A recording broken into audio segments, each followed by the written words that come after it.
Hello everyone and welcome back. It's Creative Redundancy back again with another live stream. Streaming over to your device or camera, computer or whatever. Just give me a moment to set up here. See if anyone drops in.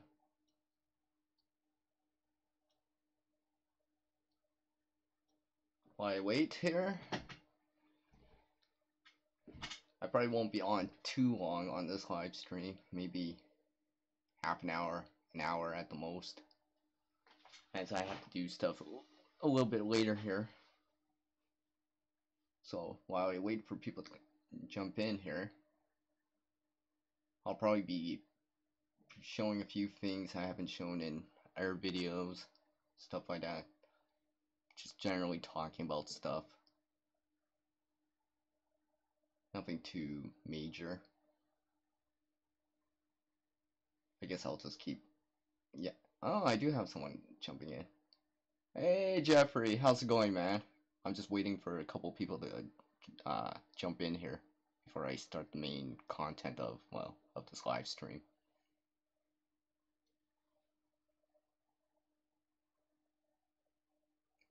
Oh, by the way, how are you doing, Jeffrey? Hopefully things are going well with you right now.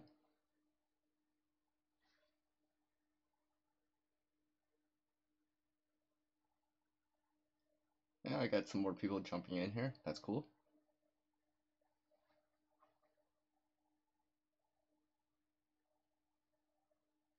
Not sure who's watching.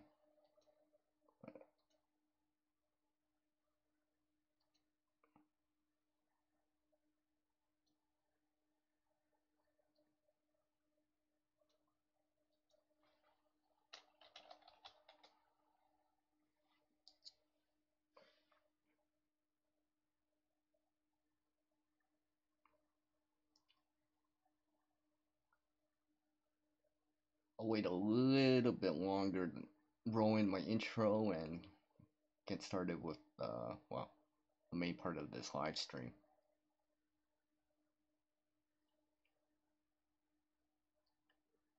Like I was saying, I'll probably be showing off a couple of things I haven't shown off in our videos, just because, well, it's very minor and I don't like uploading just minute videos.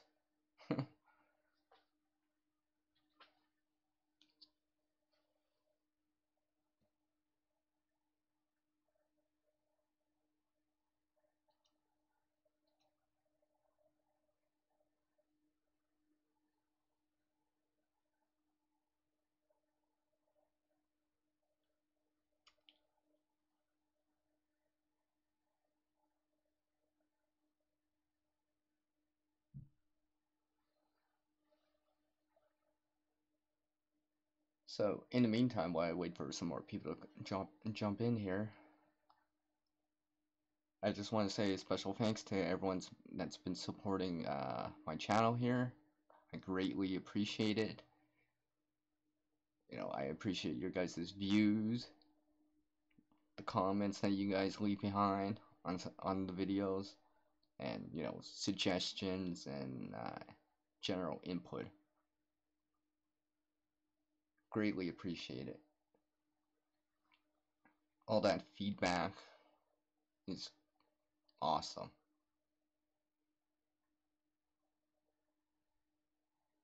So I'm hoping a few more people jump in here, so I don't have to keep randomly just talking.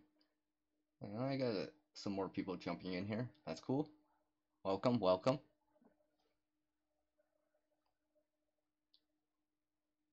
Feel free to talk it up on the side chat here.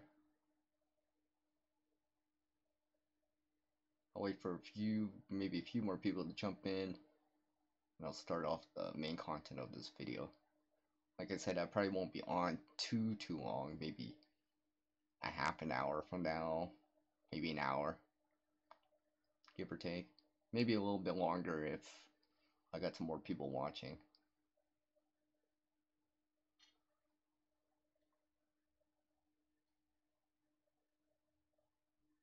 I guess I'll roll in that intro here right now.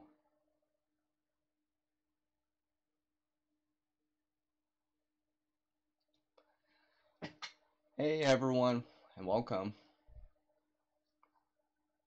to another live stream from CR. Hopefully everyone's doing okay. Hey yo, it's Rusty, man. What's up? Peace, peace. How's it going? Waves. Hopefully everyone's doing okay, like I said. How are you doing, Rusty, by the way? Hopefully things are going well with you right now.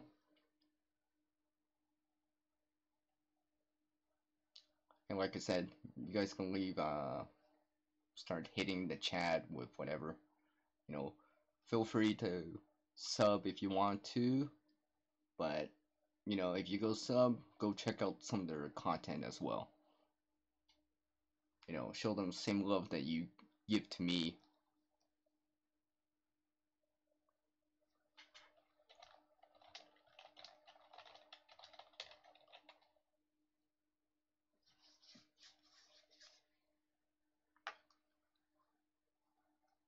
So I've been messing around with OBS,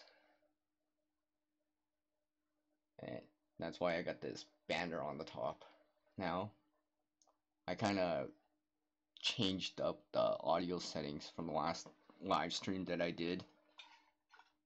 So it's hopefully it sounds good. Hopefully you guys can hear me quite well. And if not, well, leave me a message on the side chat here if you can't hear me that well, and I'll adjust the settings.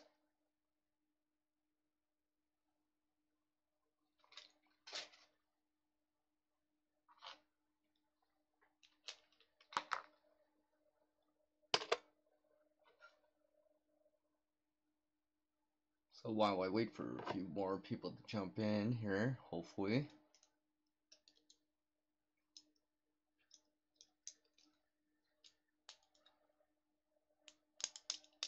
Don't have my fidget spinner, so I guess I'll have to play around with a multi-tool while I wait. And if anyone's wondering, I got this multi-tool at a yard sale. Came with a first aid kit. It was inside, and I got that first aid kit for like a couple bucks, so, you know. To me, this was like, I got this for maybe $1 or $2. So, I think it's worth what I spent the money on. You know, standard knife, screwdriver, Phillips head, serrated blade.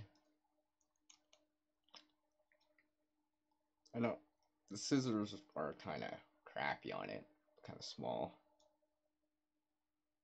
The file on it is pretty good actually. I don't mind the file. I've used it a few times. Oh, looks like I got a couple more people jumping in here. Welcome, welcome.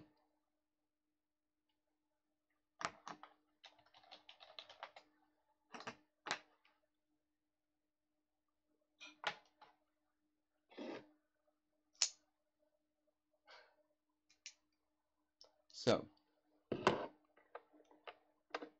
I guess I'll show off a few things in the meantime while I wait for a few people to jump on.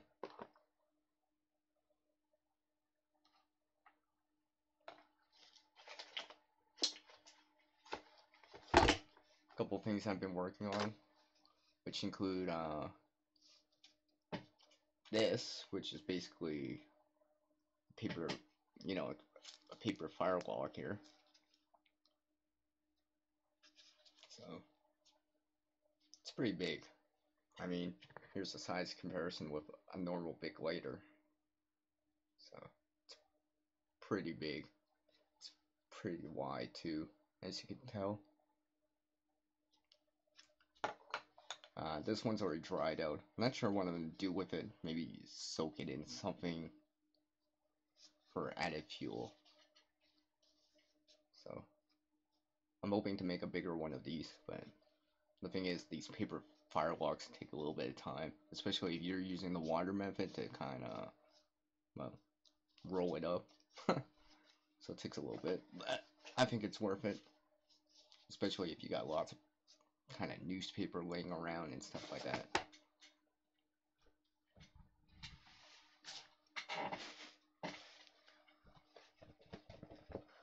Guess I'm gonna put on the camel hat here. Why not?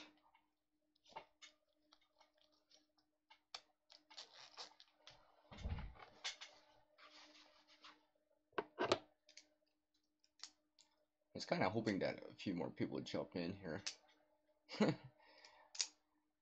Because people must be on some other live streams or something like that. Or everyone's busy or whatever. So I guess I'll show off another multi-tool here. Here's a Gerber right here that I've had for a little bit.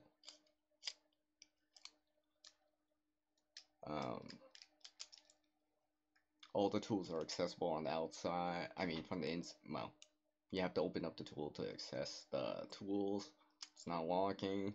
Standard knife, file, screwdriver, Phillips head, flathead. One thing I do like about it is that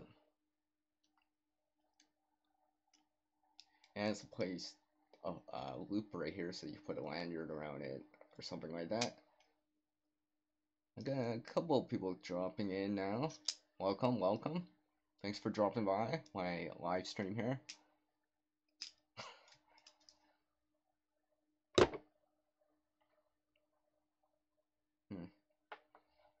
Well, I guess I'll show off a few things here. Just give me a moment so I can go get it.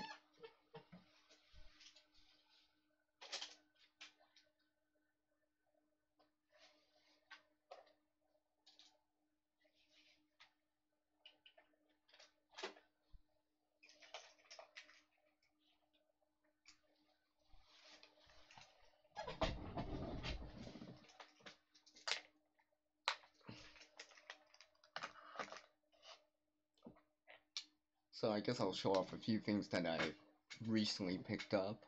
Now I actually didn't spend money on this item because, well, I received a gift card from a friend over at Cabela's.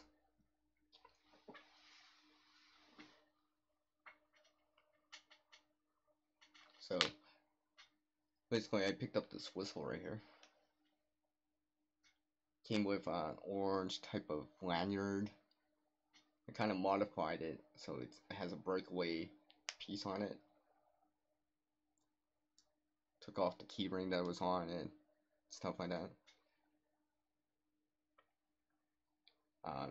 Kind of added some ranger bands around it, some hook and loops. So I'm gonna stick something onto this, maybe like a mirror or something like that. So not only will I have this, the choo-choo train whistle, but I'll have something to reflect some light. So I can have not only an audio signaling device, but maybe something to visually signal with. So I got this for like $2.50. It was in the bargain bin at Cabela's, so I'm like, I've never had one of these flat whistles, so. And it's bright orange, so very easy to notice, hard to lose. Oh, hey, I got some more people dropping in. Hey, it's dog time again. Hey, welcome, hello. How are you doing? Hopefully things are going well with you.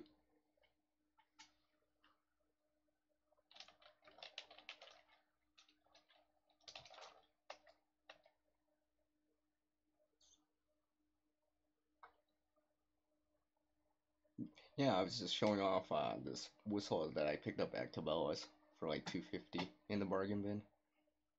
I'm slowly modifying and refining. It kind of sounds like a choo-choo. It's not quite as loud as some of the other whistles I have, or some of the improvised whistles that I have, which I will have a video later on how to make improvised whistles. It's not too hard to do. And you can make it from various things.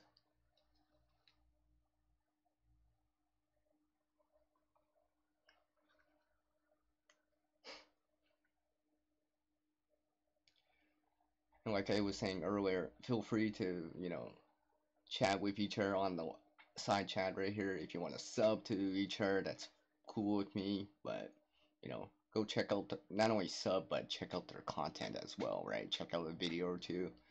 You know, show them the same love that you guys show me.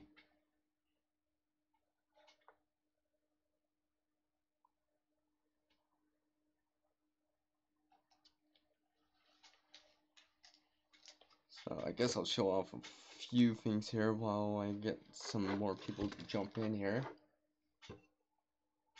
Now, where did I put that?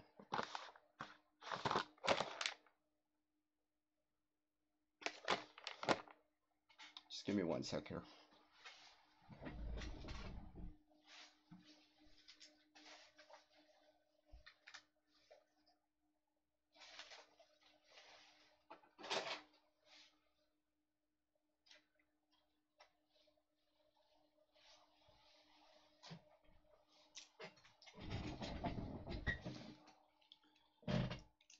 So I'll show off a few things that I've been working on.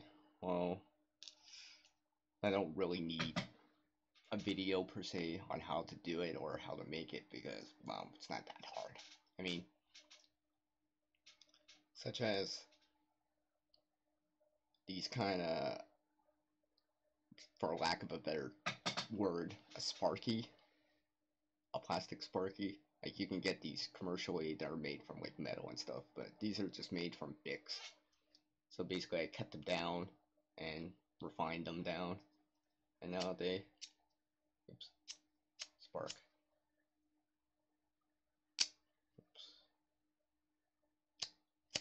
So spark like this can easily ignite something like a cotton ball, for example, or dryer lint, or jute twine if it's fluffed up enough, and something like cattail fluff will easily take a spark from this.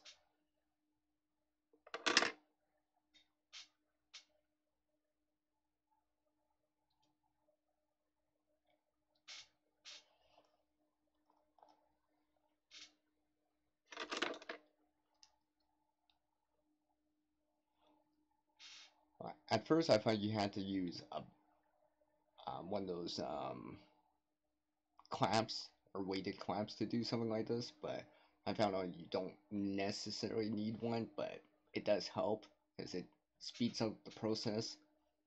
But you can do this by hand. Excuse me. You can do this by hand, which is like a normal saw, like a saw.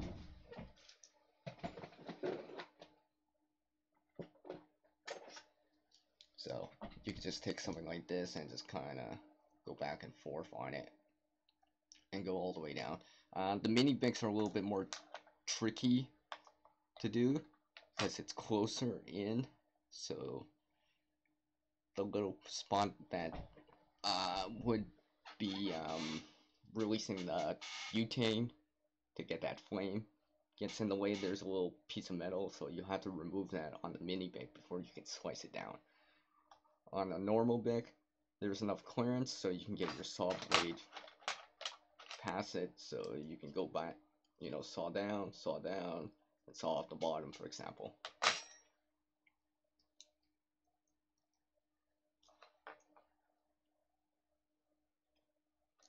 So yeah, don't be shy, guys.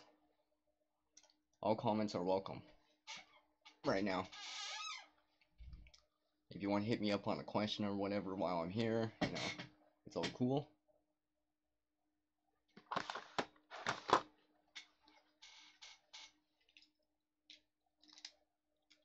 So I guess I'll show off a couple more things that I've scavenged on the way on my couple of my trips, which include lighters again. This one's a clipper lighter, electric spark lighter, right? So if you guys don't know already, these type of lighters are a little bit more resistant to water, unlike the flint wheel kind. Because I can submerge this in water right now and bring it back out and get a flame. But unfortunately, that electric spark isn't good enough to ignite tinder like a cotton ball, like you know, like the flint wheel off a lighter, for example.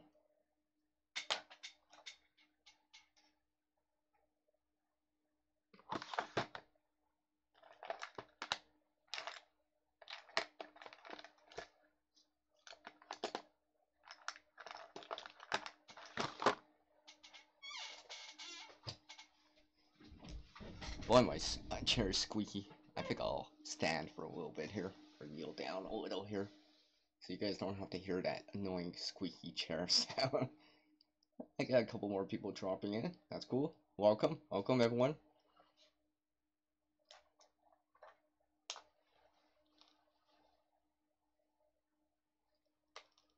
Hopefully everyone's doing okay. Hopefully it's a little bit warm, getting a little bit warmer out east. Hopefully less snow. Hopefully no one's getting injured or annoyed by the snow. We've been lucky out here, out west here. It hasn't snowed much. I mean, there's barely any snow outside right now. I don't think I've seen such small amount of snow for a winter season for a long time. But then again, I've seen snow where after they clear the streets and the roads a little bit, where the snowbanks are like, you know, so tall that you can't even see over. Like the snowbanks would be like 5 feet high. Like the snowbanks that are on the grass, for example, they'd be like 5 feet high. Like you could barely see people's heads over it, let alone traffic or cars or kids or pedestrians or anything like that.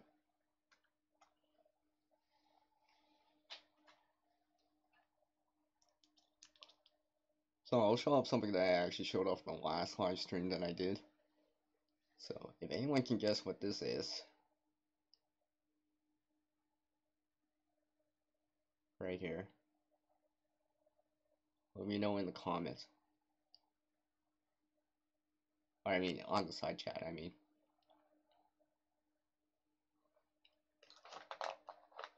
There's size comparison with a normal big lighter, so you can kind of get an idea on how big that is. While I wait for you guys to leave a comment, I'll give you guys another minute or so.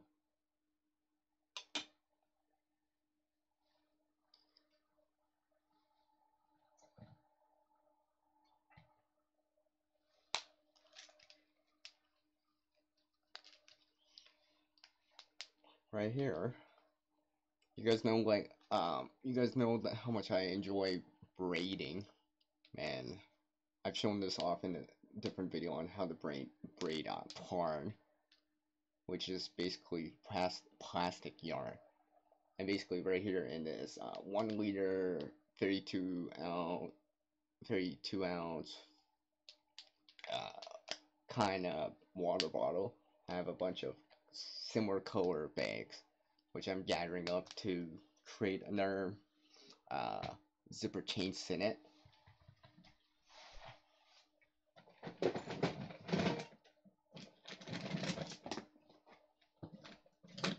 So basically, like this one right here, this is a zipper chain sennit, and I'll braid it up and make some cordage out of it.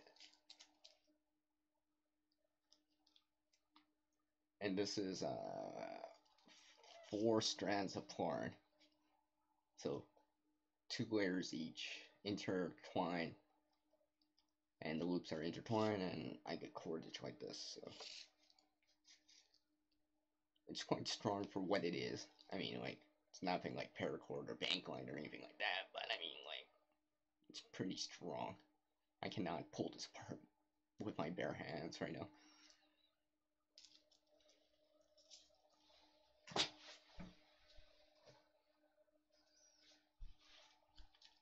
And of course, you know, I got more of this kind of yarn right here. I actually got one right here that's 8 strand. I've actually had a tug of war with people. Like, unfortunately, my friend was heavier than me, so he was starting to drag me on the snow, on the cement too, so it didn't break. and it stretched a little, but it was nowhere near giving out yet. So the strength will depend on how many strands you have and how thick it is. But you can make it as thick or as long as you want, and just kind of daisy chain it together and stuff like that. And of course, whatever color bag will make the color of the cordage for this part.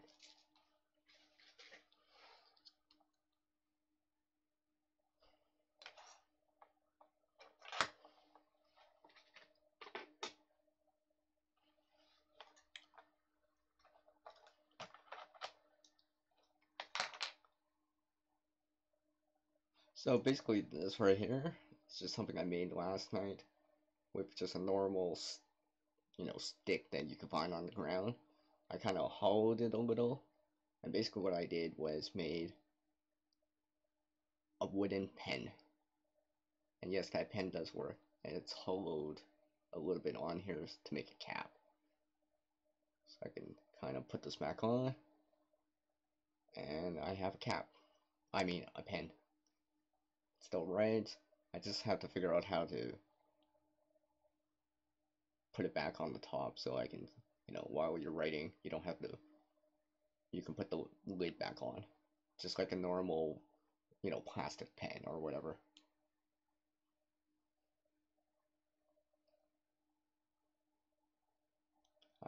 Just taking a drill, some sandpaper, a saw, so something like this isn't too hard to make. And of course you can make it bigger or wider, or you probably could make one with like a spring or whatever. So if you want to have it spring, that might work. I'll probably try that out later, see if I can do that.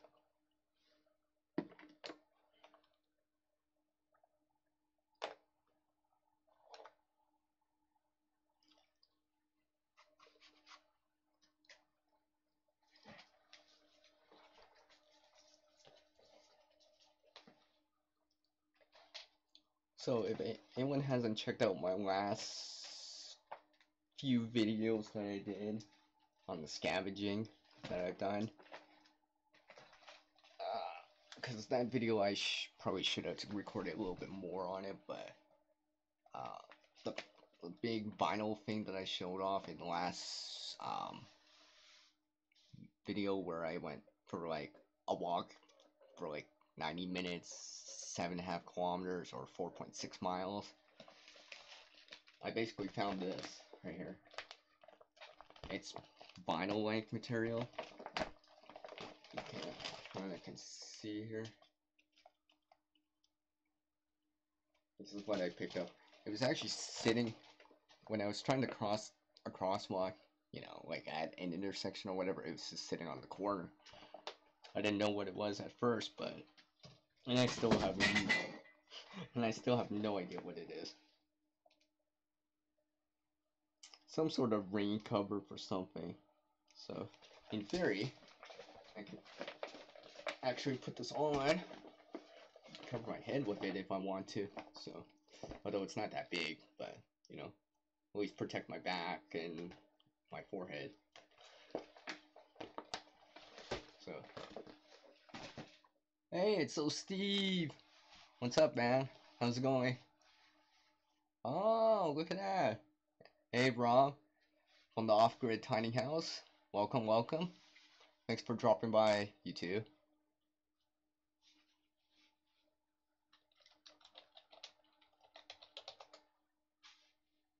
Hopefully you guys are doing okay. I know, Rob, it's not that cold out today. It's actually quite mild. I think we're at +2 right now. So, that's about, what, 35 Fahrenheit, give or take.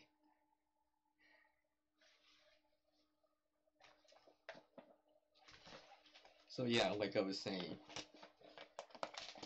it's kind of funny, this thing actually has some, I don't even know what this is, like a buckle, not a buckle, but a button or whatever, and this part right here is elastic. So I mean, in theory, like I was saying, I probably could put this around my head, or you know, maybe cut this down and make something like a shower cap. I don't know, for lack of a better word. So it's not too bad. And like I said, this is vinyl material. So it's a little bit tougher than something like plastic, like you know, like a plastic bag or whatever, like this. So, so I probably could use this or something.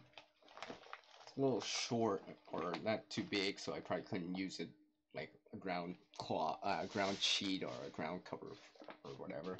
But you know, I could use this maybe to cover some wood, firewood, for example, if there's a sudden storm, for example, and keep that firewood nice and dry until the storm passes by.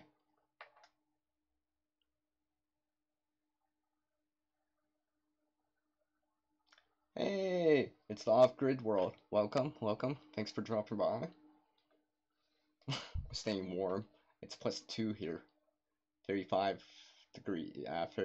Fahrenheit, which is much warmer than, you know, before New Year's when it was like what -30 with wind chill up to -40 and or what -22 degrees Fahrenheit, and of course -40 is the same in Celsius and in Fahrenheit, and regardless that is cold.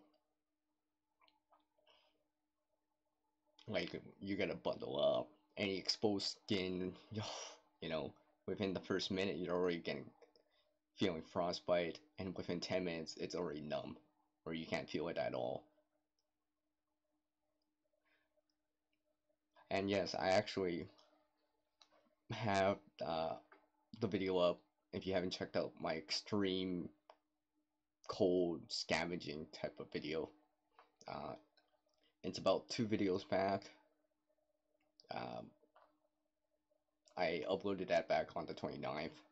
But basically, the next day on the 30th, I went back out, which it was still cold at -30, -22 degrees Fahrenheit, and I went out for like. And I probably shouldn't have left the phone in here. Just give me a moment. Just give me a moment, guys. Just mute you guys for a sec.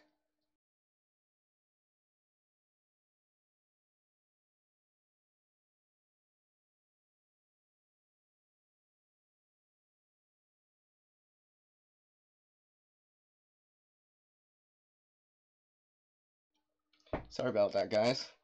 Leave it up to my little cousin to call me, and for me to leave the phone in here while I'm live streaming. But basically, I went out that day when it was -30 out for like 90 minutes. So, yeah, was it cold? Yeah. Was I tired? Yeah. Was it fun? Hell yeah. No, so Steve, I meant 2 degrees Celsius. So I think that's about 35 degrees Fahrenheit. Remember, guys, I live in Canada. I don't really deal with the Fahrenheit. Although I'm kind of getting better at the, you know, the conversion. And I remember that I left in the description on that video that I left the basic kind of equals, right? So 212 is 212 Fahrenheit is about 100 degrees Celsius. 96.8 is about 37 degrees Celsius. 32 Fahrenheit is 0 degrees Celsius, and -40 is -40. Oh, look at that! I got some more people coming in. Welcome, welcome. Thanks for dropping by.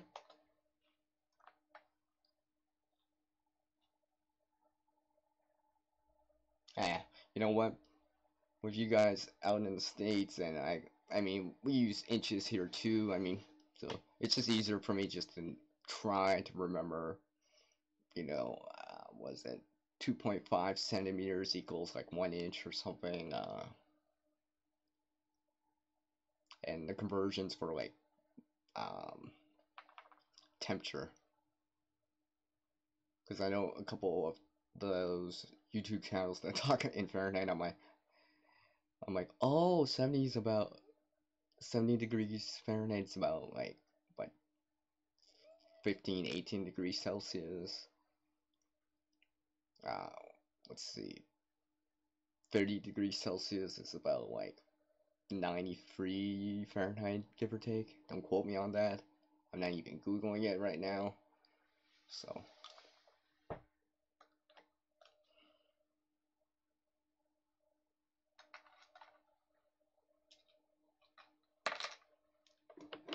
So anyways, I know a couple of you guys didn't see what this was. I know so Steve knows, but basically here, yesterday I was making a wooden pen.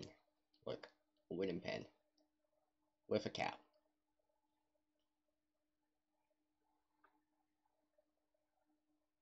So, wooden pen right here. And yes, I can write with it. Unfortunately, I don't have a spot to put the lid back on while I'm using the pen. But, you know, maybe I can work on it. Maybe use a bigger piece of stick to put over top. Something like that.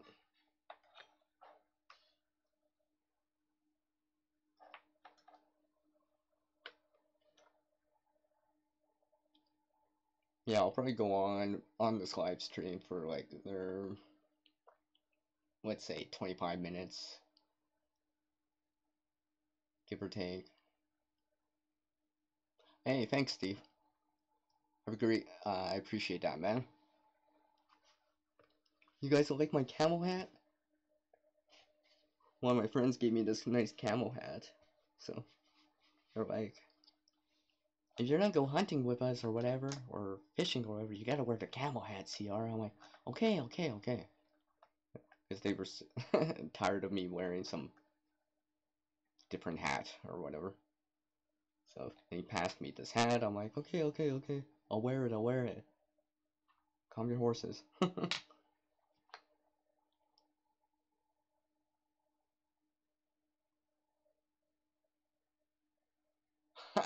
Look who drops in, it's related. Hey, RDS, welcome to my live stream. Well, basically, I'm just randomly talking about whatever. You know, showing off a few things that I haven't shown off yet. A few minor creations, stuff like that. Camel or can't go. Okay, yeah. Rob here from the Off-Grid Tiny House just wrote, how important is a bug out location, BOL, as, you know, as an acronym, in this type of weather? I mean,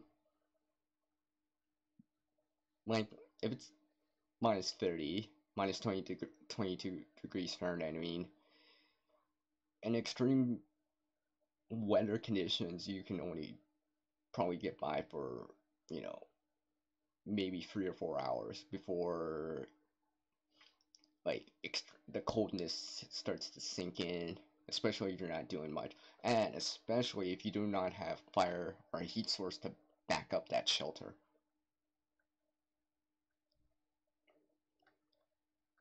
Because a lot of the time you have to make the choice on what's more important: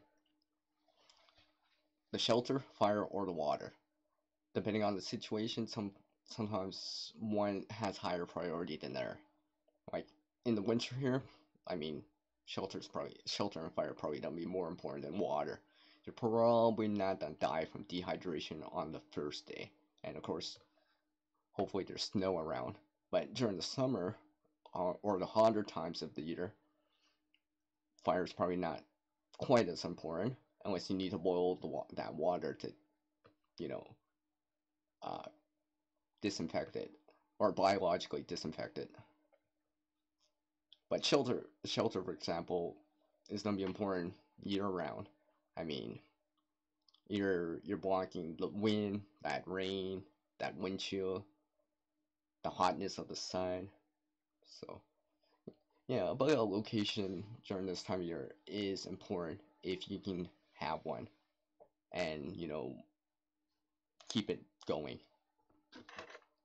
That's something I need to work on is a narrow bug out location. I have some, secondary evacuation spots, but they're closer to where I live. I do have a kind of a bug out location that I'm trying to develop, but it's way out there. Like it's like an hour drive out. So if I had to walk that, well, let's just say that'd be 12 hours right there. So hopefully I wouldn't have to bug out or wouldn't want to bug out when it's, you know, harsh conditions, harsh weather or whatever. Don't mind me, I'm just reading the side chat right here, so if you see my head keep going that way, it's because I'm trying to look at my display on the side chat.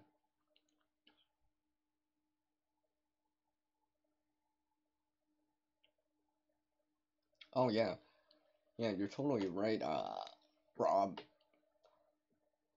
What he wrote was very good. I believe if you have a good shelter out of the wind, you would do better than a bushcraft type of shelter. I mean, remembering a bush type of shelter, you gotta expend that energy. If you already have it ready to go, well, you don't have to expend that energy. So you're saving time, which means you can go towards the next objective, maybe gathering firewood, gathering water, setting up something for food procurement and stuff like that, and and generally setting up camp.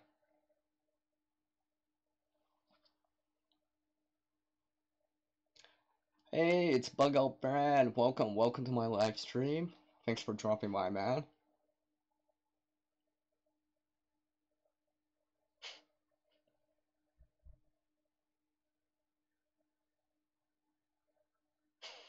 RDS just told me that I probably should make a knife out of plastic. That's really sharp and go survive with it. Uh, let's just say I made a different kind. Well, from something else, but it's metal, so I mean, clearly metal's not outperformed anything plastic or wood. And of course it's steel, so it's outperform anything like copper, brass, aluminum, and anything like that.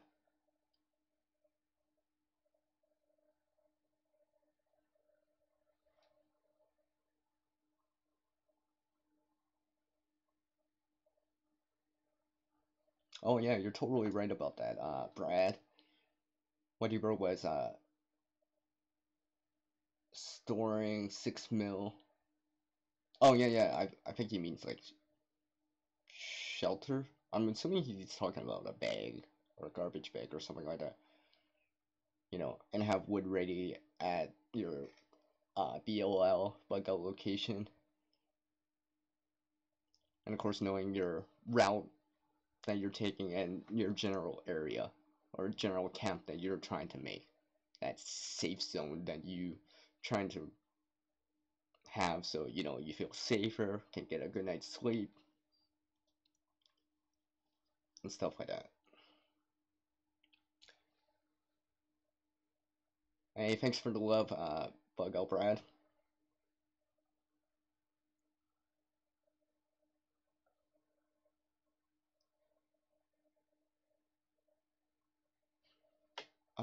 It's finding a nice sapling groove and using for a wigwam covered with plastic. Can you elaborate on that, Brad? I'm not 100% what you're talking about. So if you want to elaborate a little bit more, that'd be nice.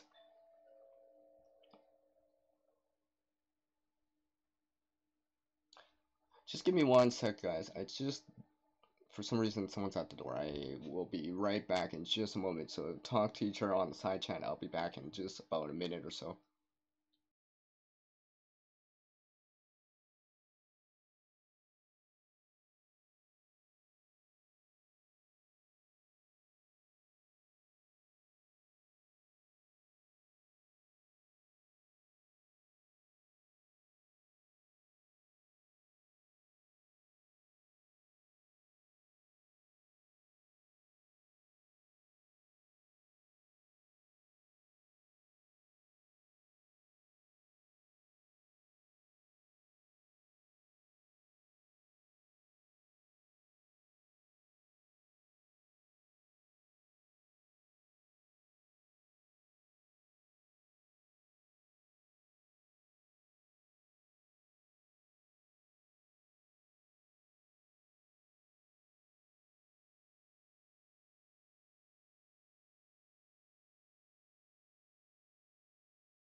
Sorry about that, guys.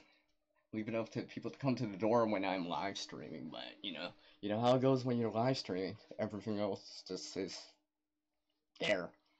So let me just catch up on the chat here and see what everyone's been talking about. Let's see.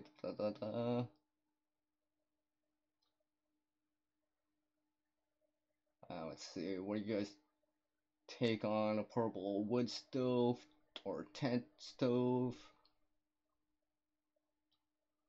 Oh, okay, thanks, Brad. So to make a shelter. Oh, yeah, yeah. So something like this, right, where it overlaps and you're kind of making a frame for it, and then you put, you know, garbage bag, for example, over top, or uh, leaves or branches over top, and kind of start making a frame and then fill up the gaps and, have the bottom and all that stuff.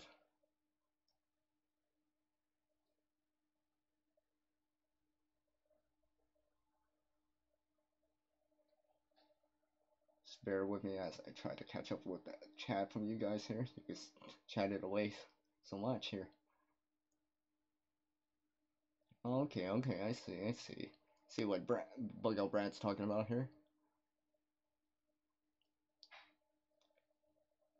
Oh yeah, using rocks. Well, providing it's not river rocks, right? You don't want, you know, those rocks to, lack of a better word, explode or pop as like a heat source where you put them in the fire, warm them, heat them up, and they'll radiate the heat into your shelter. And something like that can help a lot. I mean, I'm always a big proponent of during the wintertime or when it's colder out to use like hot water bottle type of heaters. So something like this, you fill it up with hot water, and actually I've actually filled this one up with hot water. But basically you fill it up with kind of boiling water, put on the lid, right? And it'll kind of transfer the heat from the fire into water. So basically you're having the heat from the fire, but next to you, and it's more pourable. Something, a tip that always comes in handy. You know, if I ever need it, I always use this. So Steve thinks I'm popular. I didn't think I was that popular. Because in the beginning of this live stream, I didn't see much people coming on. So I kind of had to ramble for a little bit, and I didn't think I would be staying on too long, but I guess I could stay on for a little bit longer. Oh yeah, yeah, Rob, sleeping bags are a must. And going back to my hot water thing, I mean, like, you put this into your sleeping bag, you can kind of pre-warm it up, keep your feet warm. Like, I know for me, my feet get cold. I mean, usually it's the first thing for me that gives out, if it's not my face or hands. Because usually you're wearing a jacket or some layers so your core temperature is warm enough. You might be wearing two pants, ski pants like that, so your legs are warm enough. You get a toque on so your head's warm enough. A scarf or something like that to keep your face warm enough, and gloves and mitts to keep your hands warm enough. But sometimes your feet, because you're in contact with the ground, like with all the time, so that conduction loss is always there and ongoing.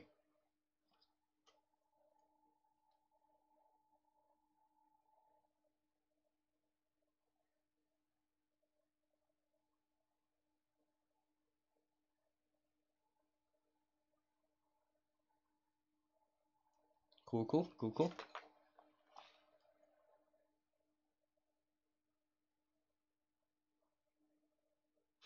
I'll probably go with this live stream for a little bit longer than I thought. I was actually only gonna go for like half an hour to an hour, but since you guys are kind of persuading me a little to keep going, I guess I can keep on going.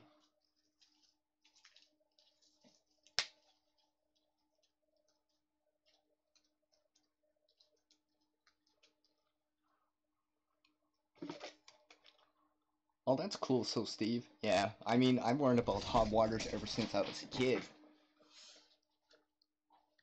back in science type of classes where I used to learn how to make you know, solar stills and stuff like that.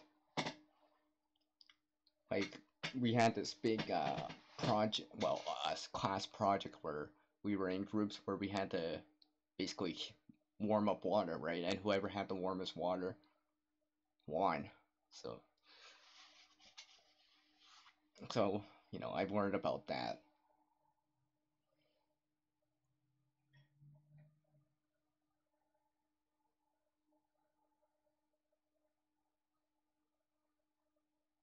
All right, Bug Out Brand. I'll catch you later, man. Have fun. Take care. I'll catch you later. Uh, Peace. Oh, looks like I got a few more people dropping in here. Like I said earlier in this live stream, feel free to sub to each other if you want to. But if you sub, you know, try to check out some of their videos and content too. You know, leave a message, even if it's simple as great video. Oh, and if you have coffee in your hands, or a drink in your hands, or pop in your hands, cheers with Timmy's.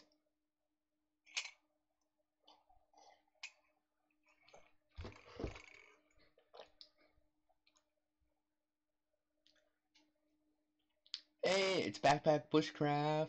What's up, man? I know you missed my last live stream, but I know you, well, and so did the off-grid tiny house, but that was at 4 o'clock in the morning. How are you doing,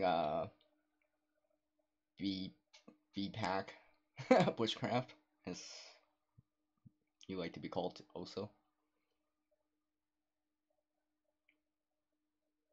Hey, it's Board Sister. Welcome. You just woke up. Yeah, yeah, Board Sister was actually with me on the last live stream that I did. Well, much earlier, about 12 hours ago. And then apparently she just got up. I've been up for the last 6 hours. So, you know, I actually did get some sleep. So I'm not just zombie mode. No, I'm actually wide awake with coffee.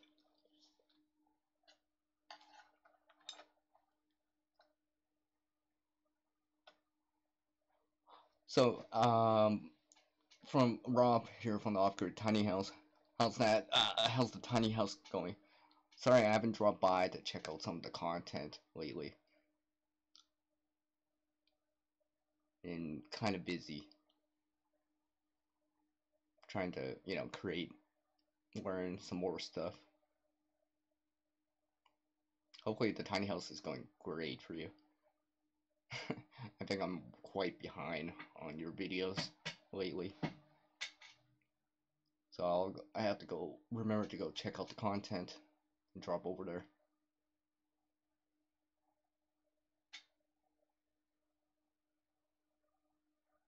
Board Sister, what else does CR do all the time?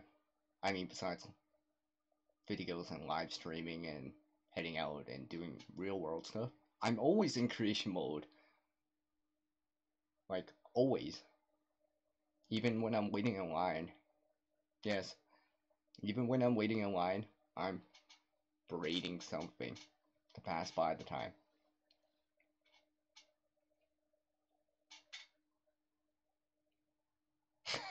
Hey, welcome back, Mark. And Mark's also another subscriber of mine. He was actually in on the previous live stream too, and now he's back. So, welcome back. Hey, Ashley. I actually met Ashley yesterday. Like literally, she's like the newest subscriber of mine, and of course I'm sub to her channel. She has a bug out bag video up, so if you guys want to go check out that, you know, leave some, you know, comments and stuff like that, hit sub and all that stuff, you could go check it out. So Hello, Ashley. Hopefully, Ashley saw the comment that I left behind.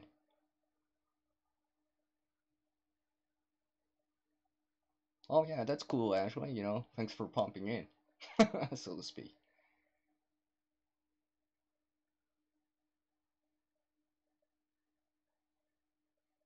Ashley, what do you mean even at work? Question mark. I'm not quite sure what you mean or refer to. So can you elaborate here? Well, backpack bushcraft. How's the north? Warmer today. I mean, we're hovering around the freezing point, 32 Fahrenheit, 0 Celsius. So, much warmer than -40 in the wind. Brr, that was cold. That was definitely cold that last week. Whew.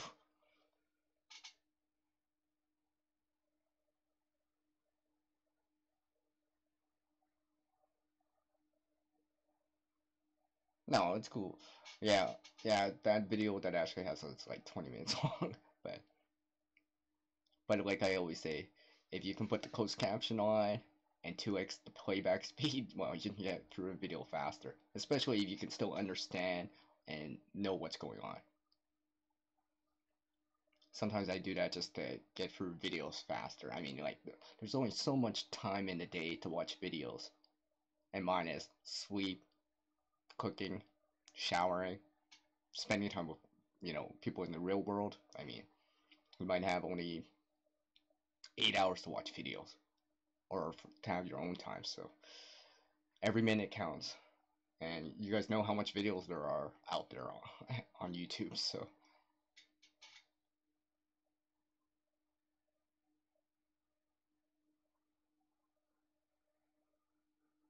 okay, Rob, I think that means that you're taking off, Rob. Thanks for dropping by.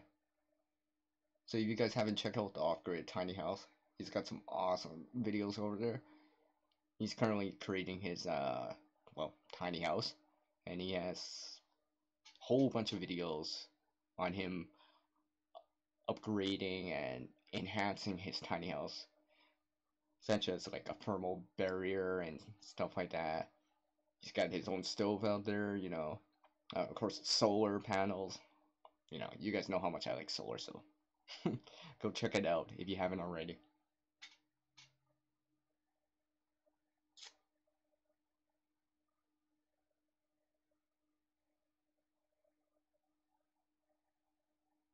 Oh, you know, depends what's going on. I mean, how active my mind has to be. I mean, sometimes there's downtime at work, right? For whatever kind of job. You're not actively thinking about something. Sometimes you could just kind of zombie through it or whatever, depending on the job, you know, and just kind of actively thinking, and keeping up with trying to keep your mind active, spatial awareness, and all that stuff.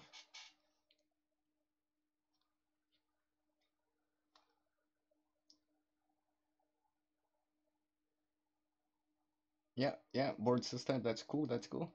Hopefully I'll still be on when you come back, here and there.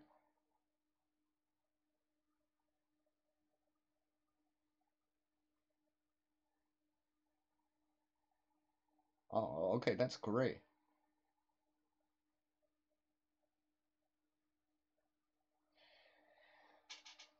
So Steve, I wish. It's not quite like that. But, sometimes problem solving, issues that happen at work, regardless of the job, right? There's issues or problems that arise, and you just gotta, you know, problem solve it, create a solution. So I wouldn't really call it being creative at work, but, I still have to create a solution.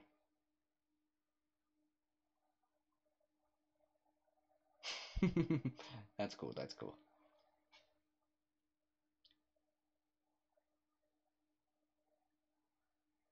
So if you guys haven't already, whoever's watching, smash that like down below. Or if you really want it, you could be like the Avengers and Hulk smash the like button down below if you want. Just kidding. Just kidding.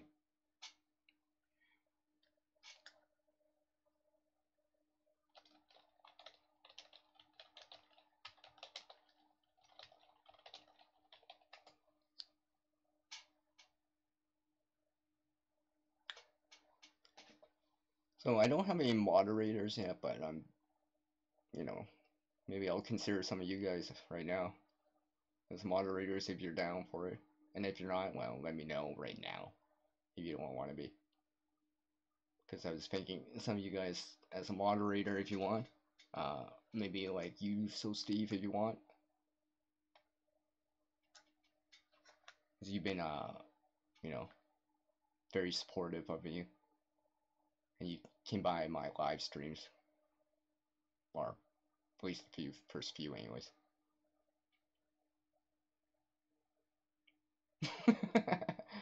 Well, don't hurt yourself with that Hulk smashing leg. You know?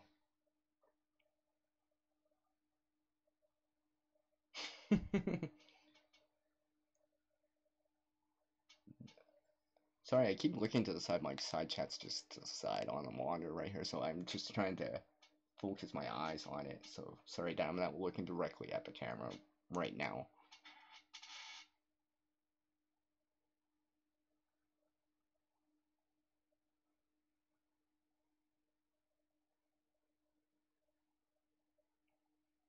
You know, like I got some food, a little bit of food stored up. I mean, like pounds and pounds of rice.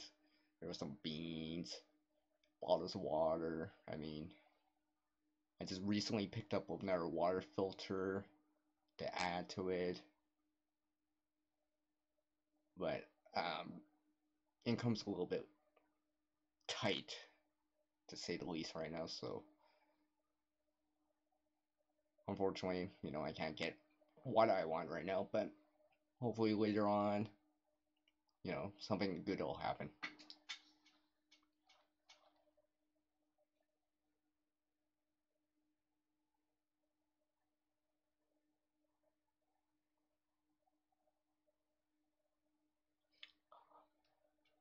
Okay, well, Mark just said, well, said, I see a ton of kids, which I always enjoy.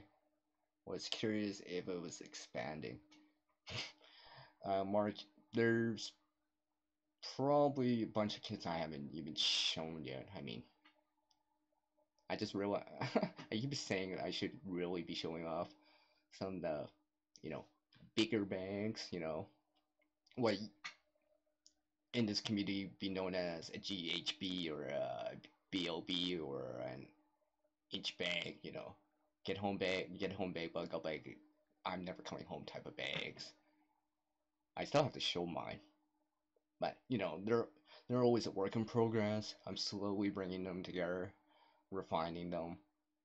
You know, especially if I, you know, pick up something, maybe create something, I'll be like, oh hey, I just created something, and then maybe I can lower the weight on something, yet still have that functionality or usefulness, and maybe it's not too bulky. Hey, thanks Ashley for dropping by. I'll catch you later.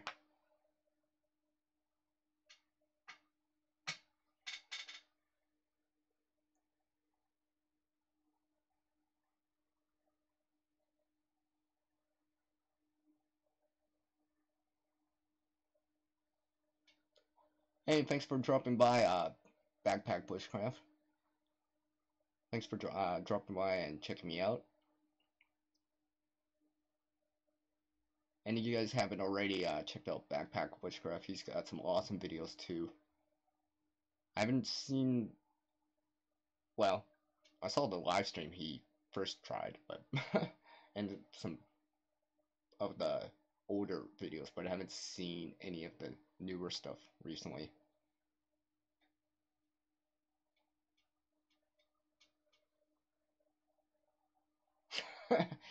Yeah, so Steve just wrote, it's an art to upcycle material like how I do it. I mean, I've been in as a kid, and I mean, back in primary school and or elementary, depending how you want to say it. I tried to, when I was in sixth grade or whatever, try to develop a program in school about recycling and stuff like that, where every grade would do a certain part or whatever, and try to keep, you know, school using less resources and, trying to reuse as much as possible, stuff like the common sense kind of things like use the back of the paper, have a scrap paper pile, stuff like that. If you gotta drop notes, use the back of the piece of paper and stuff like that.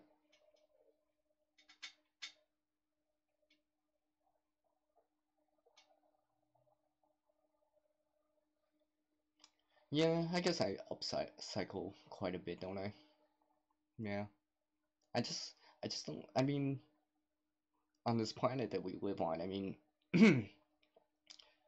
there's so much resources that are just being wasted. I mean, you see video or pictures of landfills and it's just like you just see all those resources that are basically um well, not being put to use anymore. So basically they're in a useless state. This is why I like to bring that pardon me, some of that stuff that's that might some people might consider as useless or in a useless state and bring it back into a useful state. So, stuff like I was saying earlier, stuff where braiding porn, making cordage. Here's bright yellow one. Uh, Reusing a bottle, for example, to make a hot water heater, stuff like that, or reusing a can to make, like a hobo stove, rocket stove, that kind of stuff. Hey, just because you don't have much in the way of money to start learning about, survivalism, you know, you might not have much, but there's plenty of resources out there to kind of, you know, get your foot in the door, so to speak.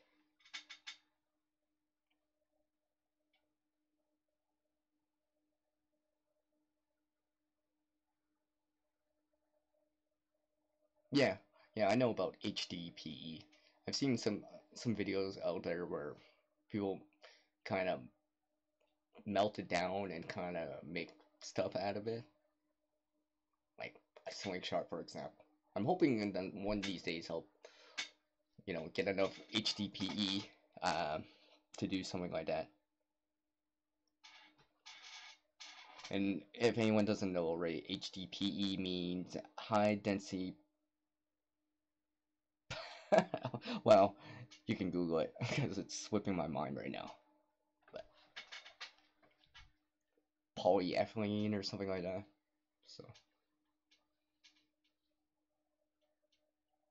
So if you guys have got any questions, you guys can leave them on the side chat right now.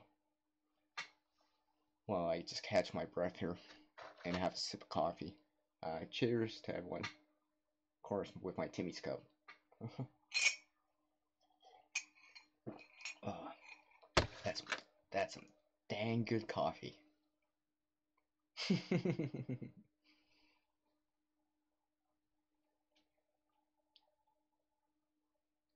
bear with me for a second. I'm just checking my okay. Just checking a few things here because I'm actually gonna be heading out to visit someone a little bit later after this live stream. So I'm just checking to see if they messaged me yet.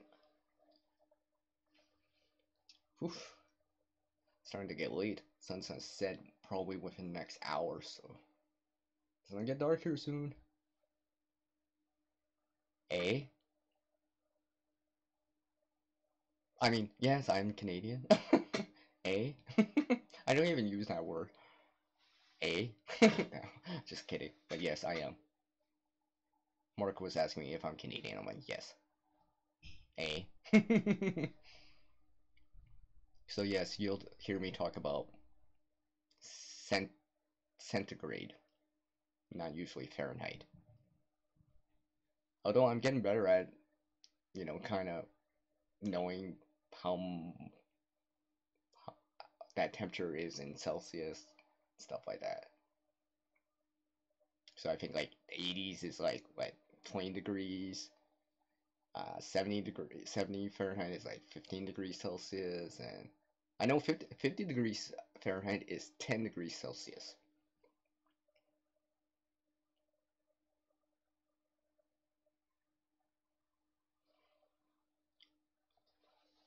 So I just want to say thanks to everyone that's still in on this live chat with me here. Always greatly appreciate all the views, comments, and all that interaction with you guys. I think this is why I like the live stream so much, just because it's more interactive, it's more dynamic than a static video, you know, one-way conversation, or I'm waiting for like a reply comment on like a video, for example. This is more kind of real time,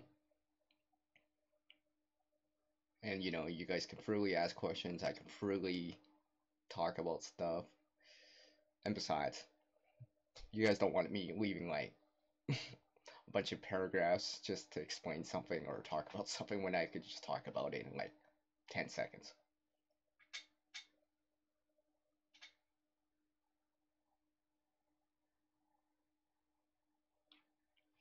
Yeah, Mark, I've been out there before too. I have been out there. It's been a while since I've been out, but I've been there a few times, so let's just say I've been over the Rockies, seen the Rocky Mountains and stuff like that. Hopefully one of these days I'll get back out there so I can shoot some video out there and show you guys. It's very, very nice. Uh, going, what's that called? That valley or Thompson Pass or something like that. You know, any of you guys don't know Ray, I forget what his first name is, but it was named for the guy that found the path from out east through the Rockies all the way to the Pacific Ocean. He's one of the guys that kind of found that route back, in the 1700s or whatever. So you can Google that. There's probably like, a documentary or something on YouTube. That's why I learned it.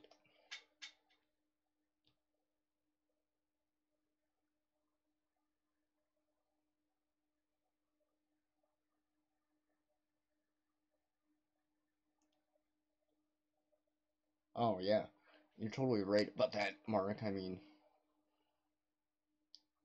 it takes a while. I mean, you don't get that kind of real time interaction. It's delayed. It's almost like, pardon me, like text messaging. Sometimes it's like 5 minutes later, and all you get as a response is, "Okay," when people like send you text messages and you ask a question and they're like, or to meet them somewhere and they're like, they reply back, "Okay."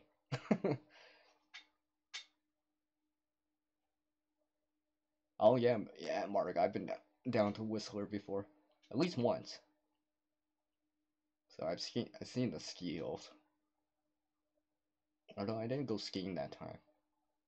I think it's because it was during the summer and not during the winter.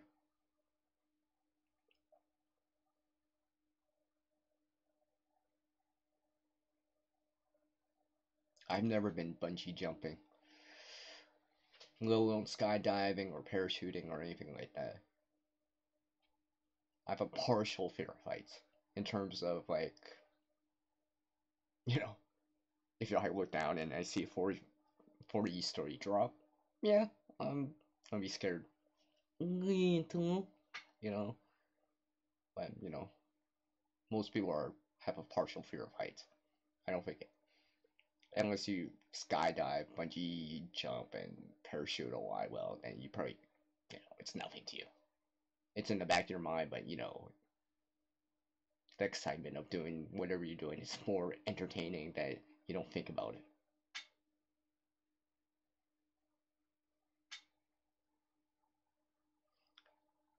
I'll probably go on for a little bit longer here. Just give me one sec here. I'm just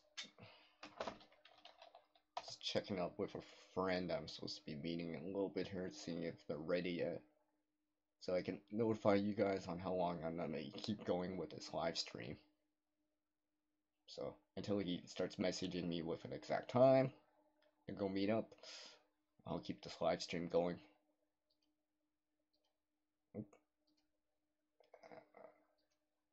As I try to remember to go back to the right tab here. Okay, there we go.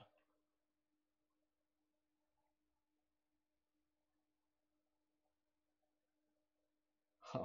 Okay, so Mark just asked me here, and I quote, maybe a little bit more on topic. Yeah, you're probably right. He said, well, he wrote, how many of your kids or what things do you EDC? Okay, I guess we could talk about that for a little bit. Basically, I have like 4 types of bags right now. I have, an everyday carry type of bag that, usually comes with me, especially if I can, bring it with me. Sometimes, depending on what goes on, sometimes you can't bring in a backpack into certain things. Or I'm going somewhere where, I can't quite bring a backpack. Or, you know, I'm carpooling in, there's not enough room because we gotta fit people in, so a big backpack I can't bring, so, I gotta bring something smaller, so I have those things too. I also have, like, something you would consider as a bug out bag or an evacuation type of bag. I also have a lighter version of that, and I also have a heavier version that's more longer term, so, that you might consider as I'm never coming home or an inch bag.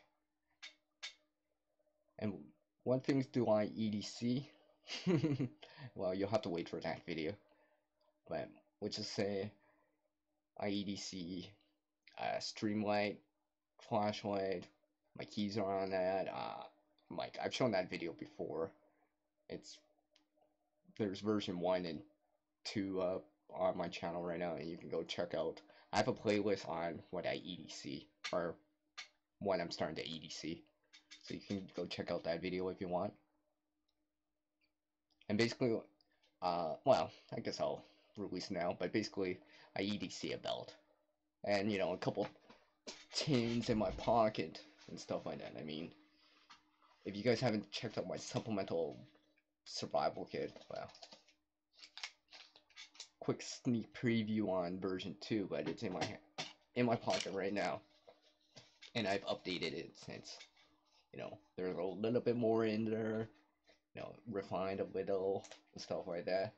And I also carry a secondary tin that I'm working on right now. Just working on this right now, just as a side thing. So if I ever get bored, I can, start creating another kit, or maybe, add stuff to it, whatever it is, lighters or, stuff like that. And hopefully, if need be, I can barter with a tin full of, survival related supplies, if need be. That's cool that you find it very cool, that you're excited for it. Yes, I'm excited for it too. Because usually the reason why I haven't shown off a couple of the bags or kits yet, because there's things inside that I want to show as a DIY first, so I'd rather try to show the DIY than show the bag or kit. So I have in the works improvised whistles and stuff like that, so that's why I haven't quite shown any of the pouches or kits or tins or backpacks recently. I'm hoping to soon though. Actually, I'll show you guys another sneak preview. I'll show you guys the kit that I had on, which was about a year ago, back in February, where I showed a 3-day type of ice fishing kind of adventure. I'll show you guys a sneak preview. I won't go into detail on it, but I'll show you guys a sneak preview on the pouch that I brought. Now, it's slightly different from that time because I've, enhanced it or modify or upgraded a few things and changed a few things out, but it's pretty close to what it is right now. Let me go get it.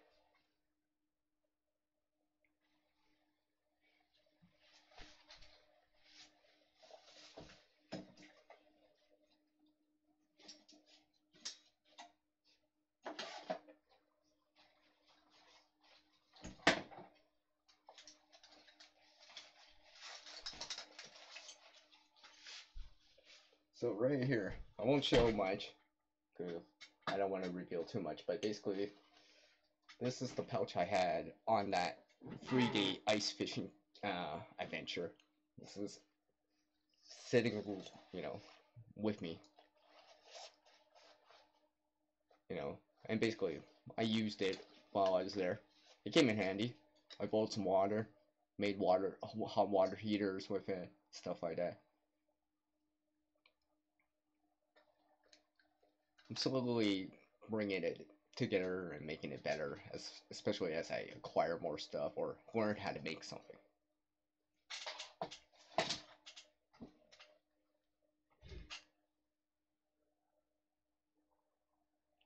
Hey, it's Outdoor Air. Welcome, man. Thank you for dropping by. Appreciate it. Sorry, I'm just reading the side chat. If you're wondering why I keep looking over, it's because my side chat's over onto the side, so I'm trying to focus in there. Well, probably. Yeah, there we go. What I probably should have did it a while ago was increase the font size. So I can actually read it a little bit easier here. So I don't actually have to focus my eyes so much on it.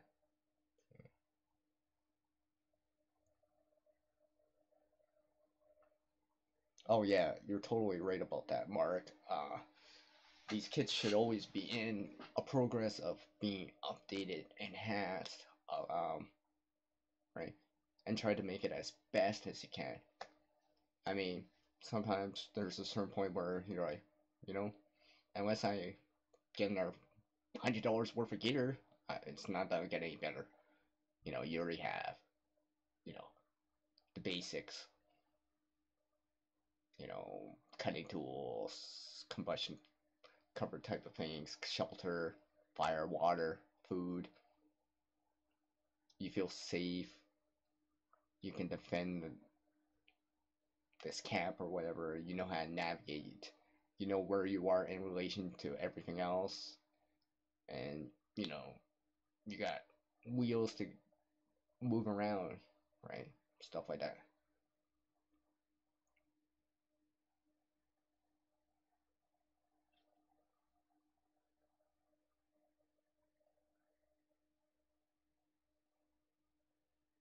I'm glad Outdoor Air that welcome, like I said, welcome. And yes, this won't be the last live chat or live stream for me. Hopefully there'll be more to come. So yeah, like I was saying, this is basically just something I've been working on. Standard type of webbing, just put it over my shoulder and stuff like that. This weighs about maybe 2.5 pounds, give or take. So it's a little bit heavier than, like some of the tin kits I have, but this is way more capable. I mean, like, I got, shelter, fire. Well, there's no water bottle, but the food is a little scarce. There's a fishing stuff and stuff like that, but it's all still useful. Hey, Jeff. Welcome, man. Welcome. Thanks for dropping by.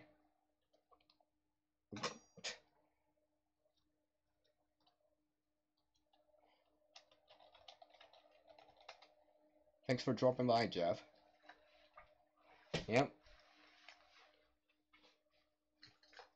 Just give me one moment, guys. I'm just checking a message here real quick.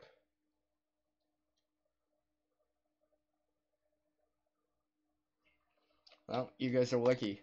I guess my friend's gonna take a little bit, another hour, give or take, so I guess I can, you know, keep this live stream going for a little bit longer. Although I probably gonna have to turn on some lights soon because sun's setting here where I am. Probably in the next half an hour. It's not half an hour to 45 minutes. It's gonna be dark in here, so I'm gonna have to turn on some lights soon.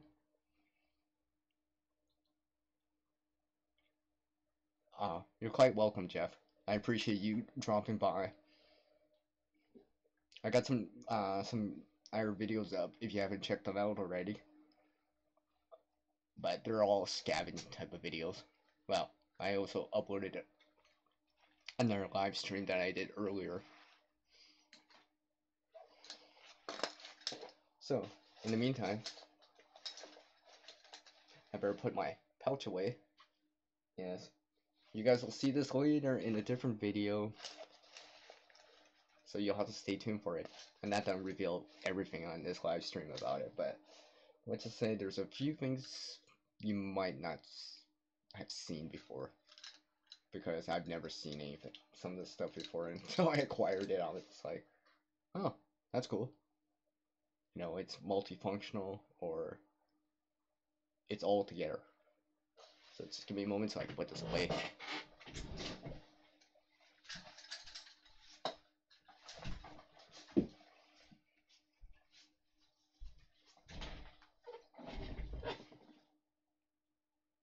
So yes, some of the kits that I make, I mean sometimes I'll make them and what starts to happen as, you know, I acquire more knowledge, skills, experience, and of course the gear itself, it changes. So sometimes I come back to it, like I actually had like a bigger tin, and I've shown that off before in a video a while back. When when what happened was because of my pocket tin and the kit that I just showed you, well, kind of showed that pouch I showed you guys, I figured that this larger tin became obsolete just because the tin that's in my pocket weighs about, let's say, 7-8 ounces, and that pouch I just showed you guys weighs about 2.5 pounds. Well, the larger tin that I've shown before was weighing, you know, 13 ounces, give or take. Well, what I found was some of that stuff was kind of, I wasn't using it just because my pocket tin that I have in my pocket right now was just easier to carry, wasn't weighing me down so much. Or if I needed something more, I would just, you know, grab something like that pouch I had, or, you know, if I can, grab a backpack full of stuff. So, if anyone's ever wondering why some of the videos say that it's being out in brackets, it'll say revised or currently not in use, it's because I'm currently revising it, or it's currently not in use, because I feel like it's not necessary anymore, or maybe obsolete in my mind. That, you know, maybe I might take the stuff out, for example, or, you know, or I might just keep it just to barter with, for example, if need be. So, if you guys haven't already, you know, Hulk smash that leg, and don't be like everyone else and hurt your hand doing it. I'm not responsible for anyone getting hurt. Just kidding.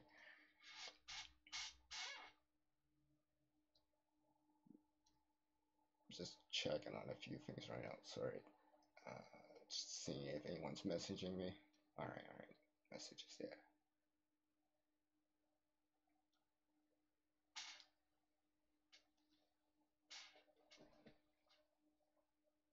I know I should have.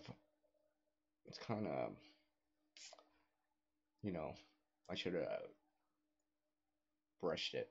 I know I keep forgetting to brush it at times. Oh yeah, you guys are feel feel free to sub to each area if you want. But like I said, not only sub, but trying to check out the content too, right? Because if you want to, if you sub to a channel, I mean, like you should support their channel not only with subbing, but trying to view their content. Even if maybe some of the videos don't apply to you at the moment, but maybe some videos might, right? Like, sometimes I sub in just because, they're showing off solar, for example. I'll be like, you know, something like that, or you're showing off knives or whatever, you sub for that reason. So, jeez, it's starting to get dark in here. I might have to turn on the light here. Let's see. Oh, there we go. I'll turn on that light for now. Just an overhead light that I have that's LED. Runs on 3 watts of power, so you know I could run it for quite a while and not raise up that electricity bill too much. Yeah, yeah. Well, sometimes I just wet it or whatever just to kind of get a shape going. It's because I'm eating and stuff like that, so I gotta try to keep it clean or stuff like that. Well, since some of you guys were not here earlier when I was showing it, I will show it again. And whoever's seen this, don't say it yet, but whoever hasn't seen this, if anyone can guess what this is, I know some of you already seen it, so don't say anything yet. I'll give it a minute to, for you guys to leave an answer. Regular size big as a size comparison, so you can kind of get the uh, estimation of the size.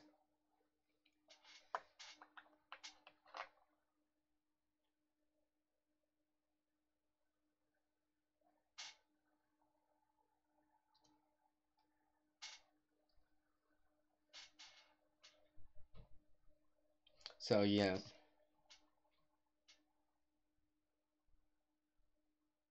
actually, that 3 watts it runs on like 120 volts. So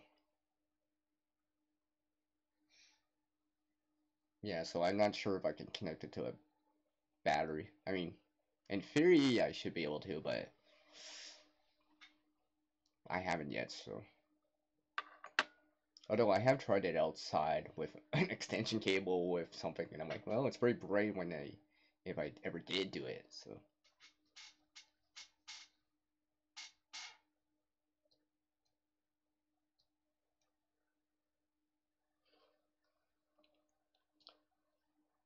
yes. Let's see here. So, anyways, I gave it enough time, and no one said anything, so whatever. But basically, I took a stick, kind of hollowed it out, and kind of made a pen out of it. So now I have a wooden pen. Or if this was pine, I guess I could call it a pine pen. you know, I guess it'd be cool if I made this into like a fat wood pen or something like that. Just a thought. So, as I'm not, you know, a, not a big fan of pencils. I mean, for drawing, that's cool. If you want to erase it, that's cool. But sometimes pencils don't write on all surfaces. I mean, a pen doesn't write on all surfaces either. But I mean, even a Sharpie doesn't write on all surfaces too. Like the Sharpie that I have here. I mean, I've tried that out.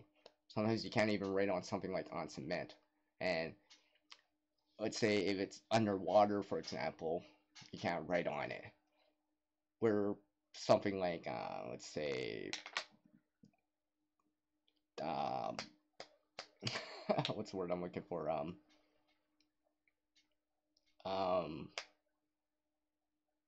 I should know the word. Uh,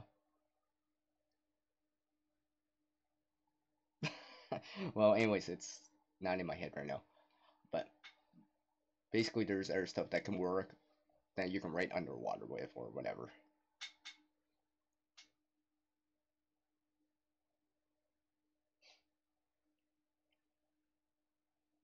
No, Jeff, right now it hasn't been snowing much around here. I mean, we had this big heat wave, I guess, where it was plus 10, 50 degrees Fahrenheit and melted a lot of snow. And we began that last month, December, with it, and then we ended the month with minus 40 in the wind. So, no, not much snow. And we barely got a late Christmas just because, well, it snowed a few days before it and it kind of stuck around. So, yeah, which to say there was, you could see more grass before it snowed, like, on the 22nd or 21st or whatever. There was, you could see more grass than snow. That's how bad it was. Like, I can't even go out there right now to try to make a snowman because there's not enough snow. And so Steve was asking me about, do you have good fatwood over there? Well, CR. Um, it burns. It burns black. I mean, I'm no expert in fatwood, but it's not too shabby, I guess. I mean, I got a stick right here. Right, here's some fatwood right here. This is local for me. Something I acquired. I mean, if I lit this up, you see black smoke, and it would go for a while. You see the sap melting and burn and all that stuff. So,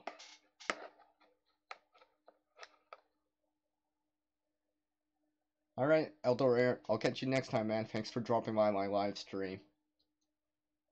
Take care, man.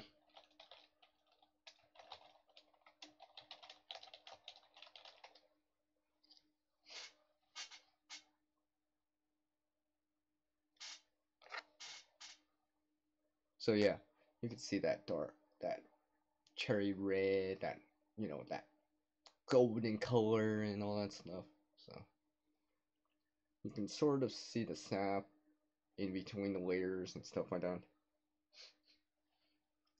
Scratch and sniff, scratch and sniff. Just imagine if scratch and sniff was all smelled like fatwood or pine. Wouldn't that be awesome? Or an air freshener that smelled like fatwood. That's a good idea. I should try to think about how to make an air freshener that smells like fatwood. You know, it'd be like, I would name it like the bush scent, or something like that.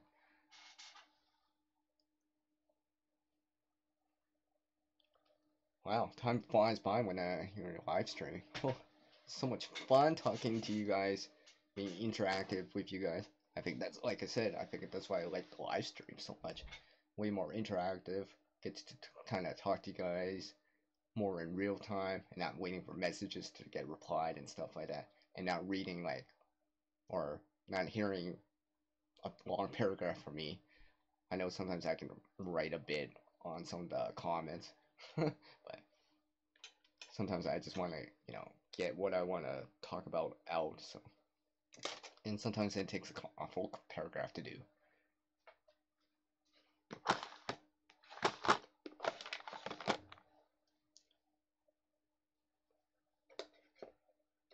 So, I have a question for you guys right here. What do you guys think of buddy burners? What do you guys think about buddy burners? I'll let you guys kind of write something down for a little bit here while I talk about buddy burners for a little bit here. Like, I actually used to make buddy burners. I mean, I still have at least one right now. I mean, if anyone doesn't know about buddy burner, usually it's made with corrugated cardboard. You roll it up, put it in something round or whatever, and fill up the container, then you put wax over it, and then you start it up and stuff like that.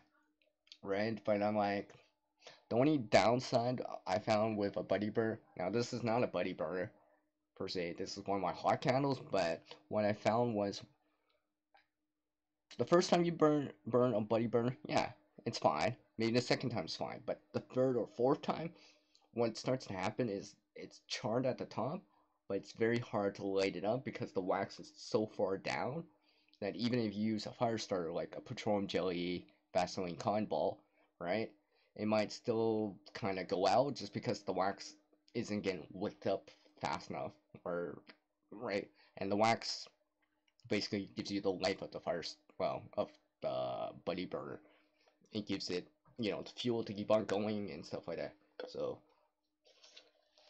that's why I don't prefer buddy burners anymore. I prefer the hot candles that I make, like with jute twine, dryland. I mean, here's one that I'm working on that's gonna be a dryland version. I made.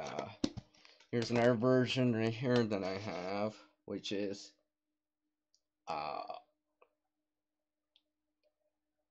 a hot candle right here, using the same ideas that I've shown. Well, that I will be showing, because I haven't shown how to make the Firestarter and the Firestarter versus videos yet, but basically I used the exact same idea and added a little bit more, and it's in a tin, and yeah, and this basically has 15 con rounds in it, and it'll probably go for quite a bit of time.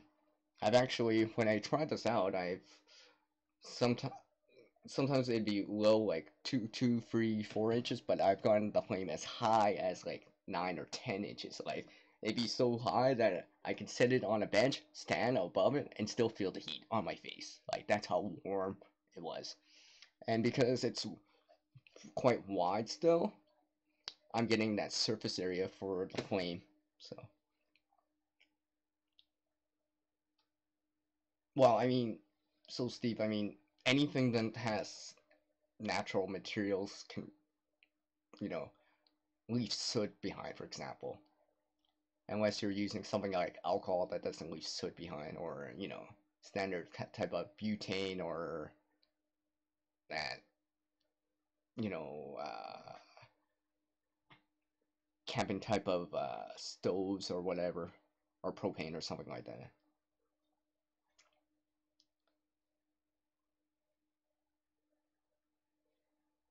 Oh, those gelatins, like you're talking about like uh sterno, right? I actually bought one before. I actually gave it to my friend to use. He gave me back the tin after he used it, so just sitting outside right now. I mean, it works. It works. Just gotta remember that alcohol can burn blue, so you might not notice the flame. So better to put your hand over or a twig nearby and see if it burns, for example, right? Because you don't want to get burned from that just because you can't see the flame. And hello, Valerie. Welcome, welcome. Well, it's afternoon, evening here, Val. So, but good morning to you. Val lives all the way down south, like in the southern hemisphere. So it's actually summertime there for her. Or I guess it's gonna be coming up to fall soon, I guess, within the next few months. As spring will probably is coming in the next few months. Hopefully sooner than later. I mean, I mean, here back in like I think it was 2016, we had temperatures in March or late March that was like plus 25. Like, that's like in the 80s, I guess, give or take. I mean, it was really warm. Like, snow melted everywhere. Like, birds were coming back. And I mean, like, the grass was actually growing in March, which was crazy. So,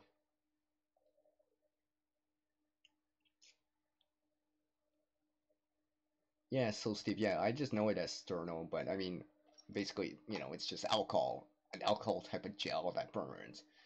I mean, what I read about sterno is that it can be poisonous. It says so on it. Well, the one I bought, it said poisonous. So you gotta watch out for that. I mean, you can use hand sanitizer, but I think hand sanitizer has a lower alcohol level, but I mean, a lower alcohol percentage, but it's also more multi-purpose. It's like disinfecting and kind of with your hands and stuff. So hey, board sister's back. Welcome back. Welcome back. Welcome back. I'll probably go with this live stream for maybe another half an hour, give or take. I'm just waiting for my friend here to kind of get back. Let me check here. I'm just waiting for him to leave me a message on Facebook here telling me that he's ready. So don't worry, guys. I'll let you guys know when I'm gonna be taking off. I'm not just gonna take off right now or suddenly. You guys will know like at least 5 minutes in advance.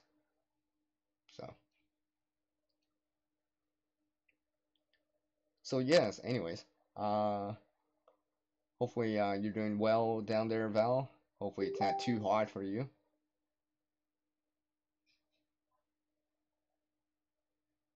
Yes, exactly. So Steve, like I was saying, it can be poisonous. Like you see it on the label, like it says that whole, skull with an X, and or it's like a caution or a warning sign, the hexagon side. I mean, that's why I'm kind of hesitant about using it, because let's just say if I'm handling food or whatever, it might be like, I just handled the sternal and I gotta wash my hands because I don't want to get the sternal gel in my food.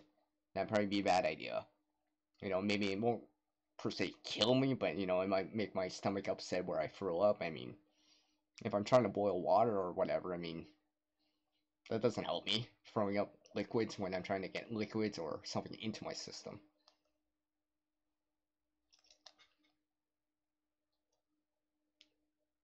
Sorry, I keep looking over at, like I said, my chat's over on the side, so I'm trying to read it.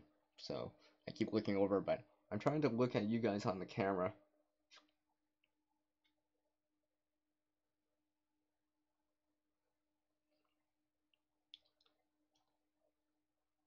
So yes, I do have some more time for this live stream still.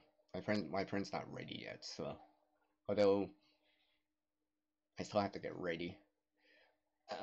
Charge up some stuff so I can head over there. Like I said, it's getting dark here soon, so I'll have to get ready soon.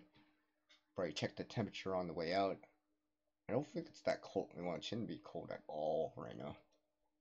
Let's see here. Oh yeah, it's like -1 or about 31 degrees Fahrenheit out. Very minimal wind chill. Wind's very next to calm. So no worries about being too cold tonight when I go out. So that's good to know. So if anyone's got any questions they want to, attempt to ask me, I'll try to answer them. And you guys can ask away. If you guys want me to talk about more kids or, different topics or whatever, let me know right now. Let's see. Used it on the loan with my fonts video. Oh, yeah. Yeah, I've actually used a hand sanitizer to try to boil water. In my area, I found that it's like 30 mils, give or take, is maybe a cup, but it just quite couldn't get the boil. I was getting small bubbles, but I wasn't getting the big bubbles. That usually is known for when water is boiling, or how some people say big bubbles means no troubles.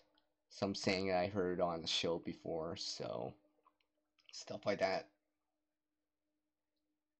Oops. I really gotta stop doing that. Let's see. It's still done. Oh yeah, I imagine it's so hot there.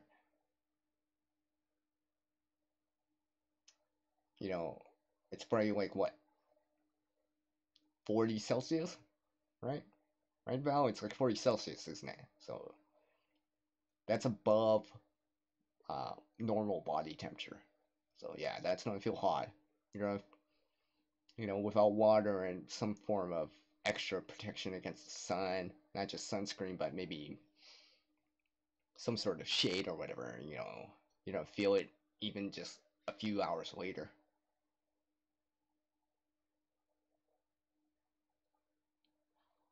So Steve, I'm trying to work on spreading the kids out more, and trying to avoid keeping all my eggs in one basket. So I'm still working on that. Now, they're relatively in the same location, but not quite all in the same location. But let's just say they're under the same cover. So if the cover goes, well, obviously I will lose it. So I'm hoping to change that out. And maybe in the near future try to find places to geocache something. I'm just trying to figure out what to geocache and the container to use. Because unfortunately, I live here where it's winter, so I got stuff like water damage, that freeze and thaw cycle of spring, or even right now during the winter, right, can be very terrible on certain things. Because I don't want to come back to geocache and find out that it's busted open because of a freeze and thaw cycle. And if you guys don't know already, I mean, the water when it freezes, it expands, so it pushes out. So that's why if you put water in a glass and freeze it, it'll break the glass. That's how strong it is. I mean, frozen ice can break rock. I mean, and stuff like that. Glaciers, for example, can move big boulders that are like several tons, and they're moving them like way in the distance, like kilometers away and stuff like that. So, you know, yeah, exactly. That was just wrote, yeah, 35, 40 degrees Celsius. So that's like what? I know 37 Celsius is about 96.8 degrees Fahrenheit and stuff like that. So, and you know, Jeff was asking me, do I have any new plans for this channel? Yeah, for the new year, yeah. Show off more creations. Duh. And probably show off some more kits and, hopefully try to show off the bags that I have, the pouches, show off version 2 or 3 of some of the stuff I have, the upgrades I've been making, or updates on some of the stuff I've been doing. Uh, I have a few other videos in the works right now on different things I'm trying to attempt to make for the first time, and some things that I'm trying to make that I've never seen on any other channel. So, wish me luck on trying to make a prototype for something like that. Hey, thanks, Jeff. Yeah, it's gonna be sweet. I can't wait. Yeah, so Steve, yeah, that's pretty hot. I mean, it doesn't, like I said, it only gets up to 34 here usually. I mean, sometimes we're hovering around 27, 28 here, so. But of course, I gotta deal with the harshness of winter too, so I gotta deal with minus 40, well, in the wind, for example. So sometimes the hardest part for any organism on the planet is some organisms can survive extreme heat, like geysers or for example, like in Yellowstone, there's actually organisms that can actually survive above boiling point. And now there's other organisms that live in the Arctic and they reproduce very slowly or they're deep underground. They can they still survive having a lack of sunlight and stuff like that because they use something else to get the energy, but they reproduce very slowly. Now, if you bring them into a hot area or you bring those organisms from that uh, geysers from Yellowstone into a cold area, they will die because they cannot adapt to it. So sometimes the hardest part in survival is dealing with this sudden change of temperature where it's cold one day, really warm the other day, raining one day, sunny and bright the next day, windy one day, and snowing the next day. I mean, sometimes the hardest thing for anything to do is adapt to change, to change, to change, to change. I mean, if you only have, if you have like constant heat for maybe a month or whatever, or cold, right? You might start getting more adaptive to it, and where your body becomes more climatized to it. So yeah. Oh, thanks. So Steve, so 40 degrees Celsius is about 104 Fahrenheit. Actually, that's not too hard to remember, I guess. 40 C equals 104 F. All right, all right. Yes, yes, Jeff. Extremophiles. Yes, I know about that. Because, I watch Discovery Channel too. Yes, they can survive above boiling point. But, like I said, you bring them into, like, the Arctic, they will die instantly. Just because they're not used to the sudden drop in the temperature. They can handle the higher acidic water of a geyser, for example, right, where there's sulfur in the water and stuff like that, which is actually poisonous to us. Like, you can't drink that water because it's too acidic, and you can't just boil it. As far as I know, you can't even distill that because the sulfur can come back, or it can still make the water acidic. So, yes. I didn't realize how smart Jeff was. That's awesome.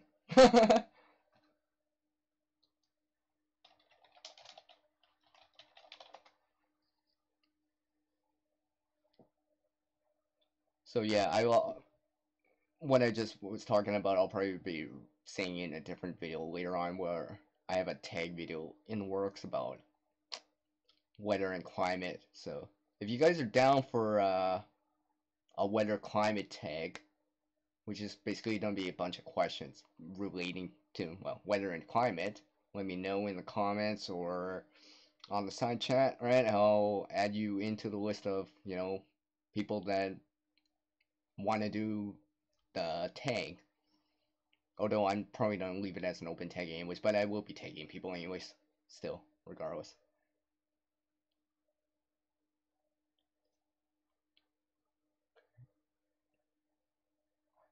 I'm always horrible at pronouncing names, so I will welcome you though. Persky's Travels.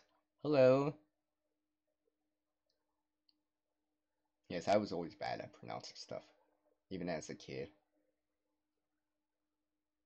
Like, I could remember, like, technical terms, but some of these words or whatever that I don't use often or don't hear a lot, sometimes I'm like, how do you pronounce that? How do you spell that? I'm not, you know.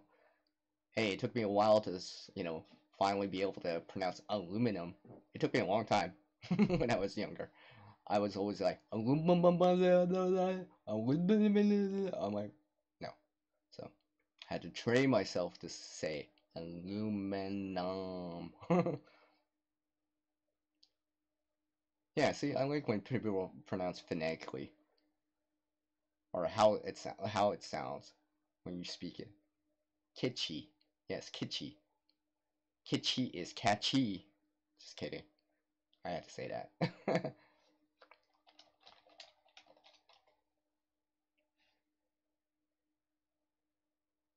Oh, so it's an art word for so tacky it's good. Hmm. I need to find a word like that means creative. Oh yeah, I already have one. It's called CR. Just kidding. Oh, wow. Time flies by on a live chat. Can't believe I've been at this for like 2 hours already. Dang. Time flies by. Uh, and again, I appreciate everyone that's been dropping by on this live chat and leaving comments on the side chat, smashing that like with a big four hammer. Just kidding.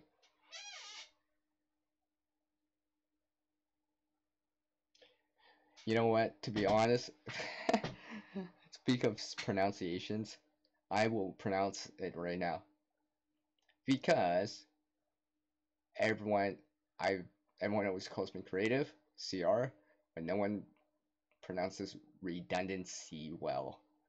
So I will put it in the chat right here.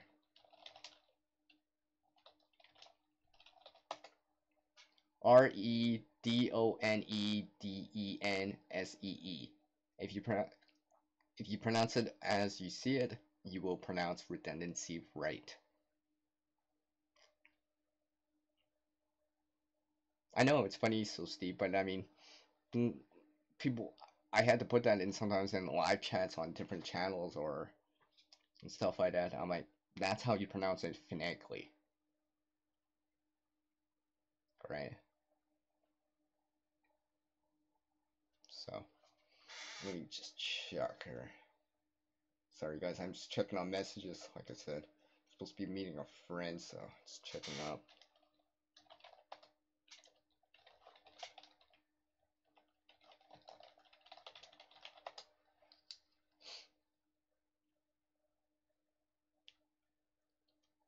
So I'm assuming that you guys can hear me pretty well. No, no difficulties in hearing me. Hopefully it's not too loud for anyone using headphones. I know some people wear headphones, so I try to make sure there's no loud noises in the background and stuff like that, like dogs barking, you know. I know how some of these people that wear headphones, they're like, oh, I can't hear because some siren went by or some dog started barking.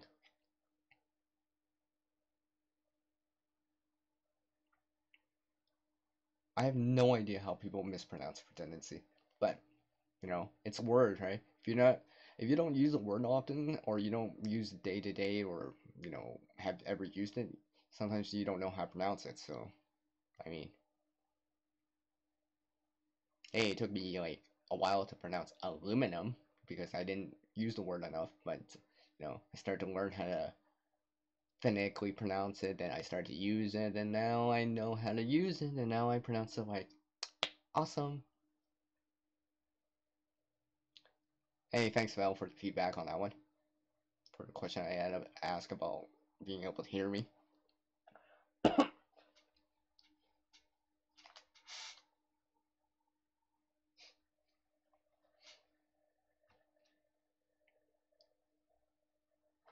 So I guess since you guys are here, I will show off something else here. A little more of a sneak preview, I guess, of a few things I've either been working on or it's a kit that I haven't shown in like as a static video, you know, non-live stream video. Give me a second. Let me have a sip of coffee. Cheers to anyone that's like watching right now. And this bump.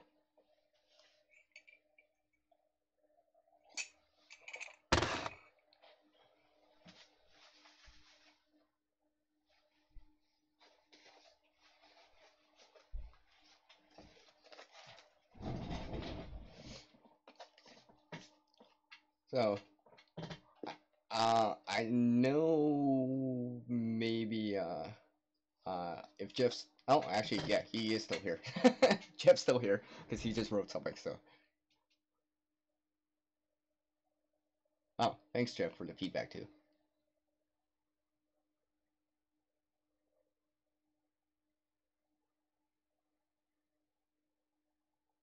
Jeff's can aren't you Canadian, Jeff? As far as I remember, because I know you live out east.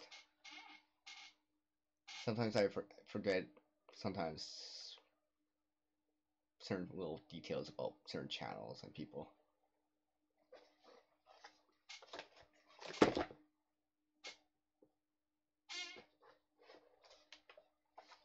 So basically, like I said, I was saying earlier, I bought oh, okay, I guess I'm wrong. Oops. I guess I'm wrong. I guess I don't know Jeff as well as I thought. I was just if you guys haven't checked out Jeff's channel, he does a lot of kind of well videos on the beach, so you can see some awesome sunsets and sunrises and stuff like that. So you can go check it out. I don't know why I was thinking Jeff was Canadian for some reason. But I guess I just assume everyone's Canadian or from the US now.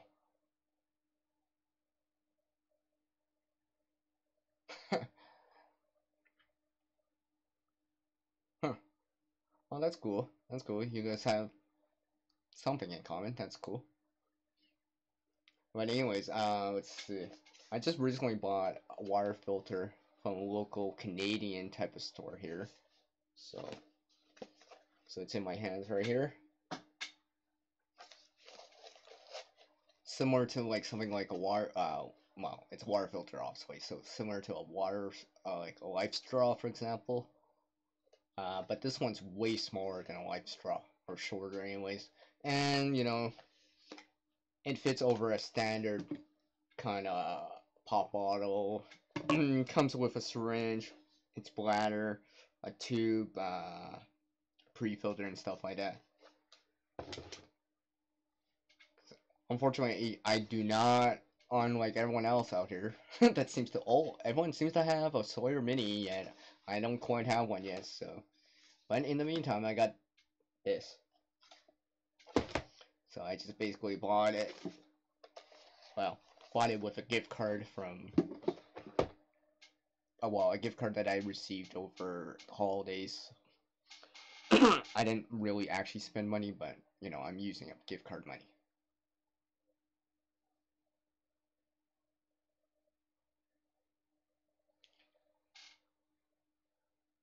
Oh, you're quite welcome, Jeff.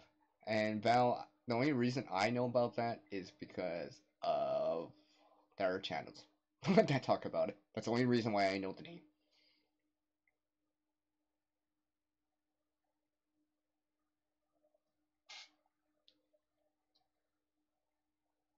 If it wasn't for them, I wouldn't even know about that place.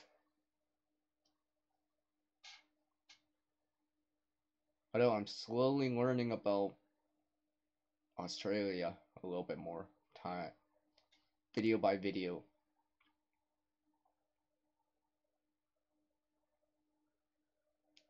It's got an activated air carbon filter in this one, if I remember right. Yeah, this one says yeah, antibacterial carbon to remove, you know, stuff, right?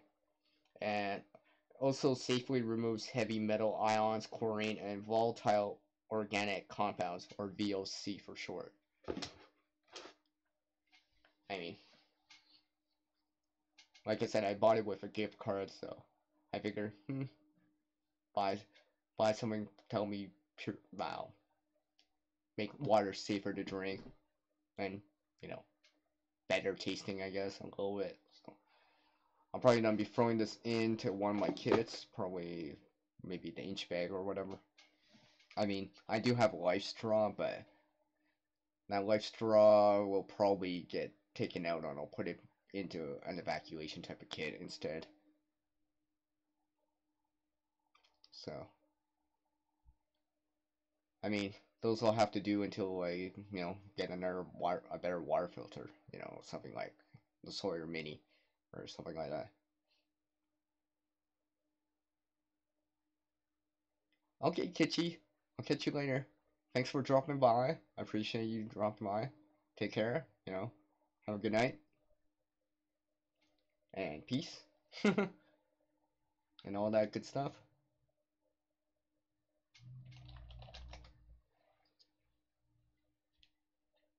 Oh, you're moving, Jeff. Wow. Well, moving sometimes can take a lot out of you, you know. Gotta pack up everything. Although, I mean, like, if when everything's in a backpack already, I mean, it's really easy to pack. You know, you just bring a backpacks, and it's already done. Hey, it's Mike Hilton Survival and Prepping. Hello, Mike. Welcome to my live stream. Thanks for dropping by. Appreciate it. Uh, if you guys don't know already, Mike's been a subscriber of mine for a bit. I gave him a shout out before. And what the hell? There's a shout out for Mike right here.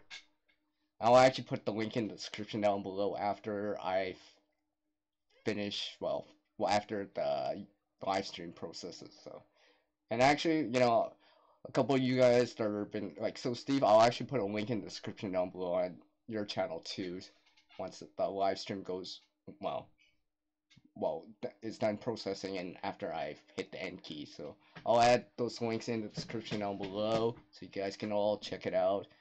Feel free to sub, do all that stuff. You know, if you want to sub to each other, that's fine. Check out each other's content, that's even better. So.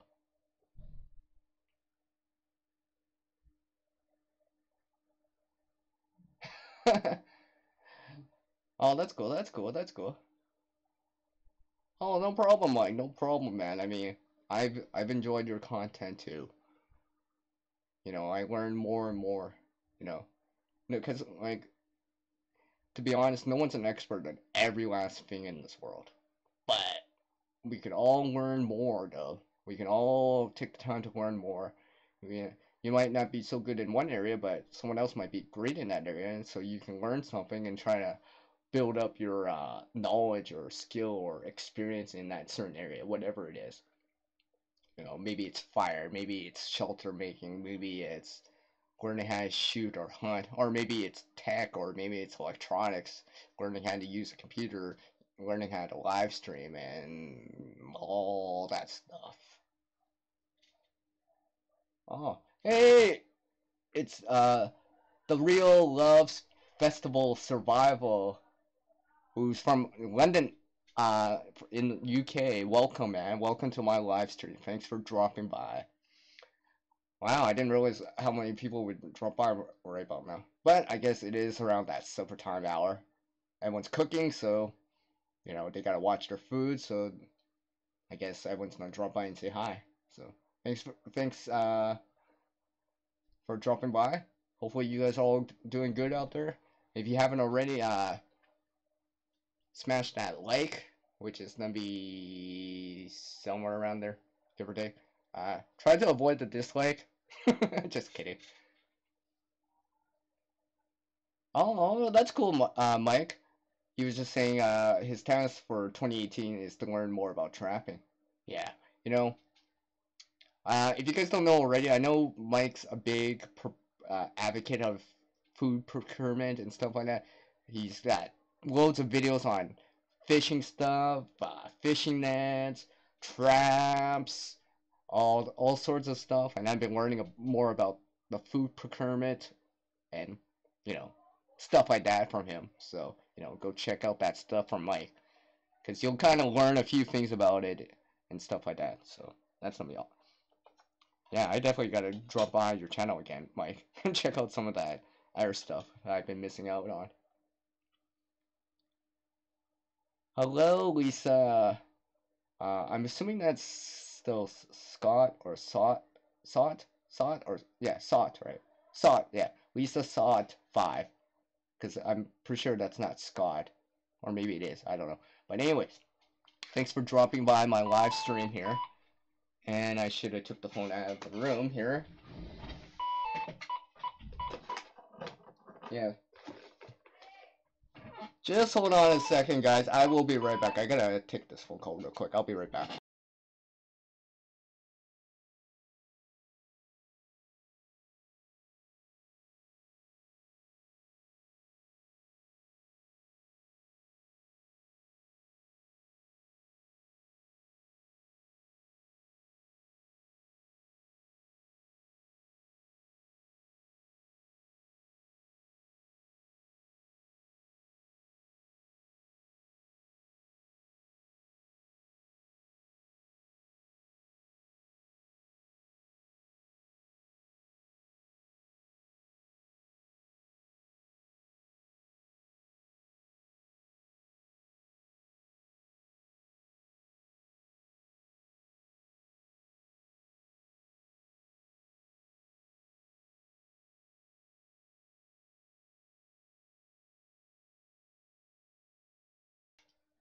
Sorry about that, guys. I guess I really should remember to not put the phone on mute or silent when I'm live streaming.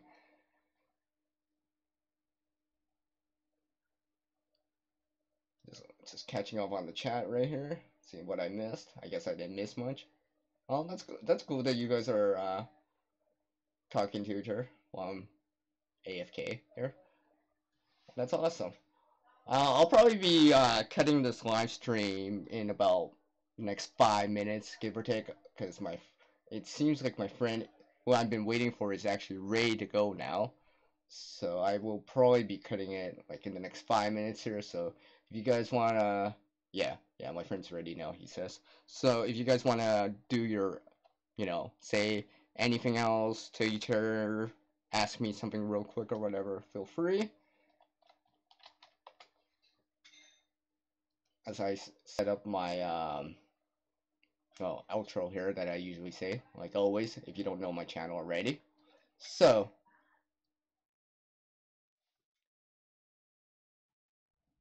just give me a minute, I'll be right back.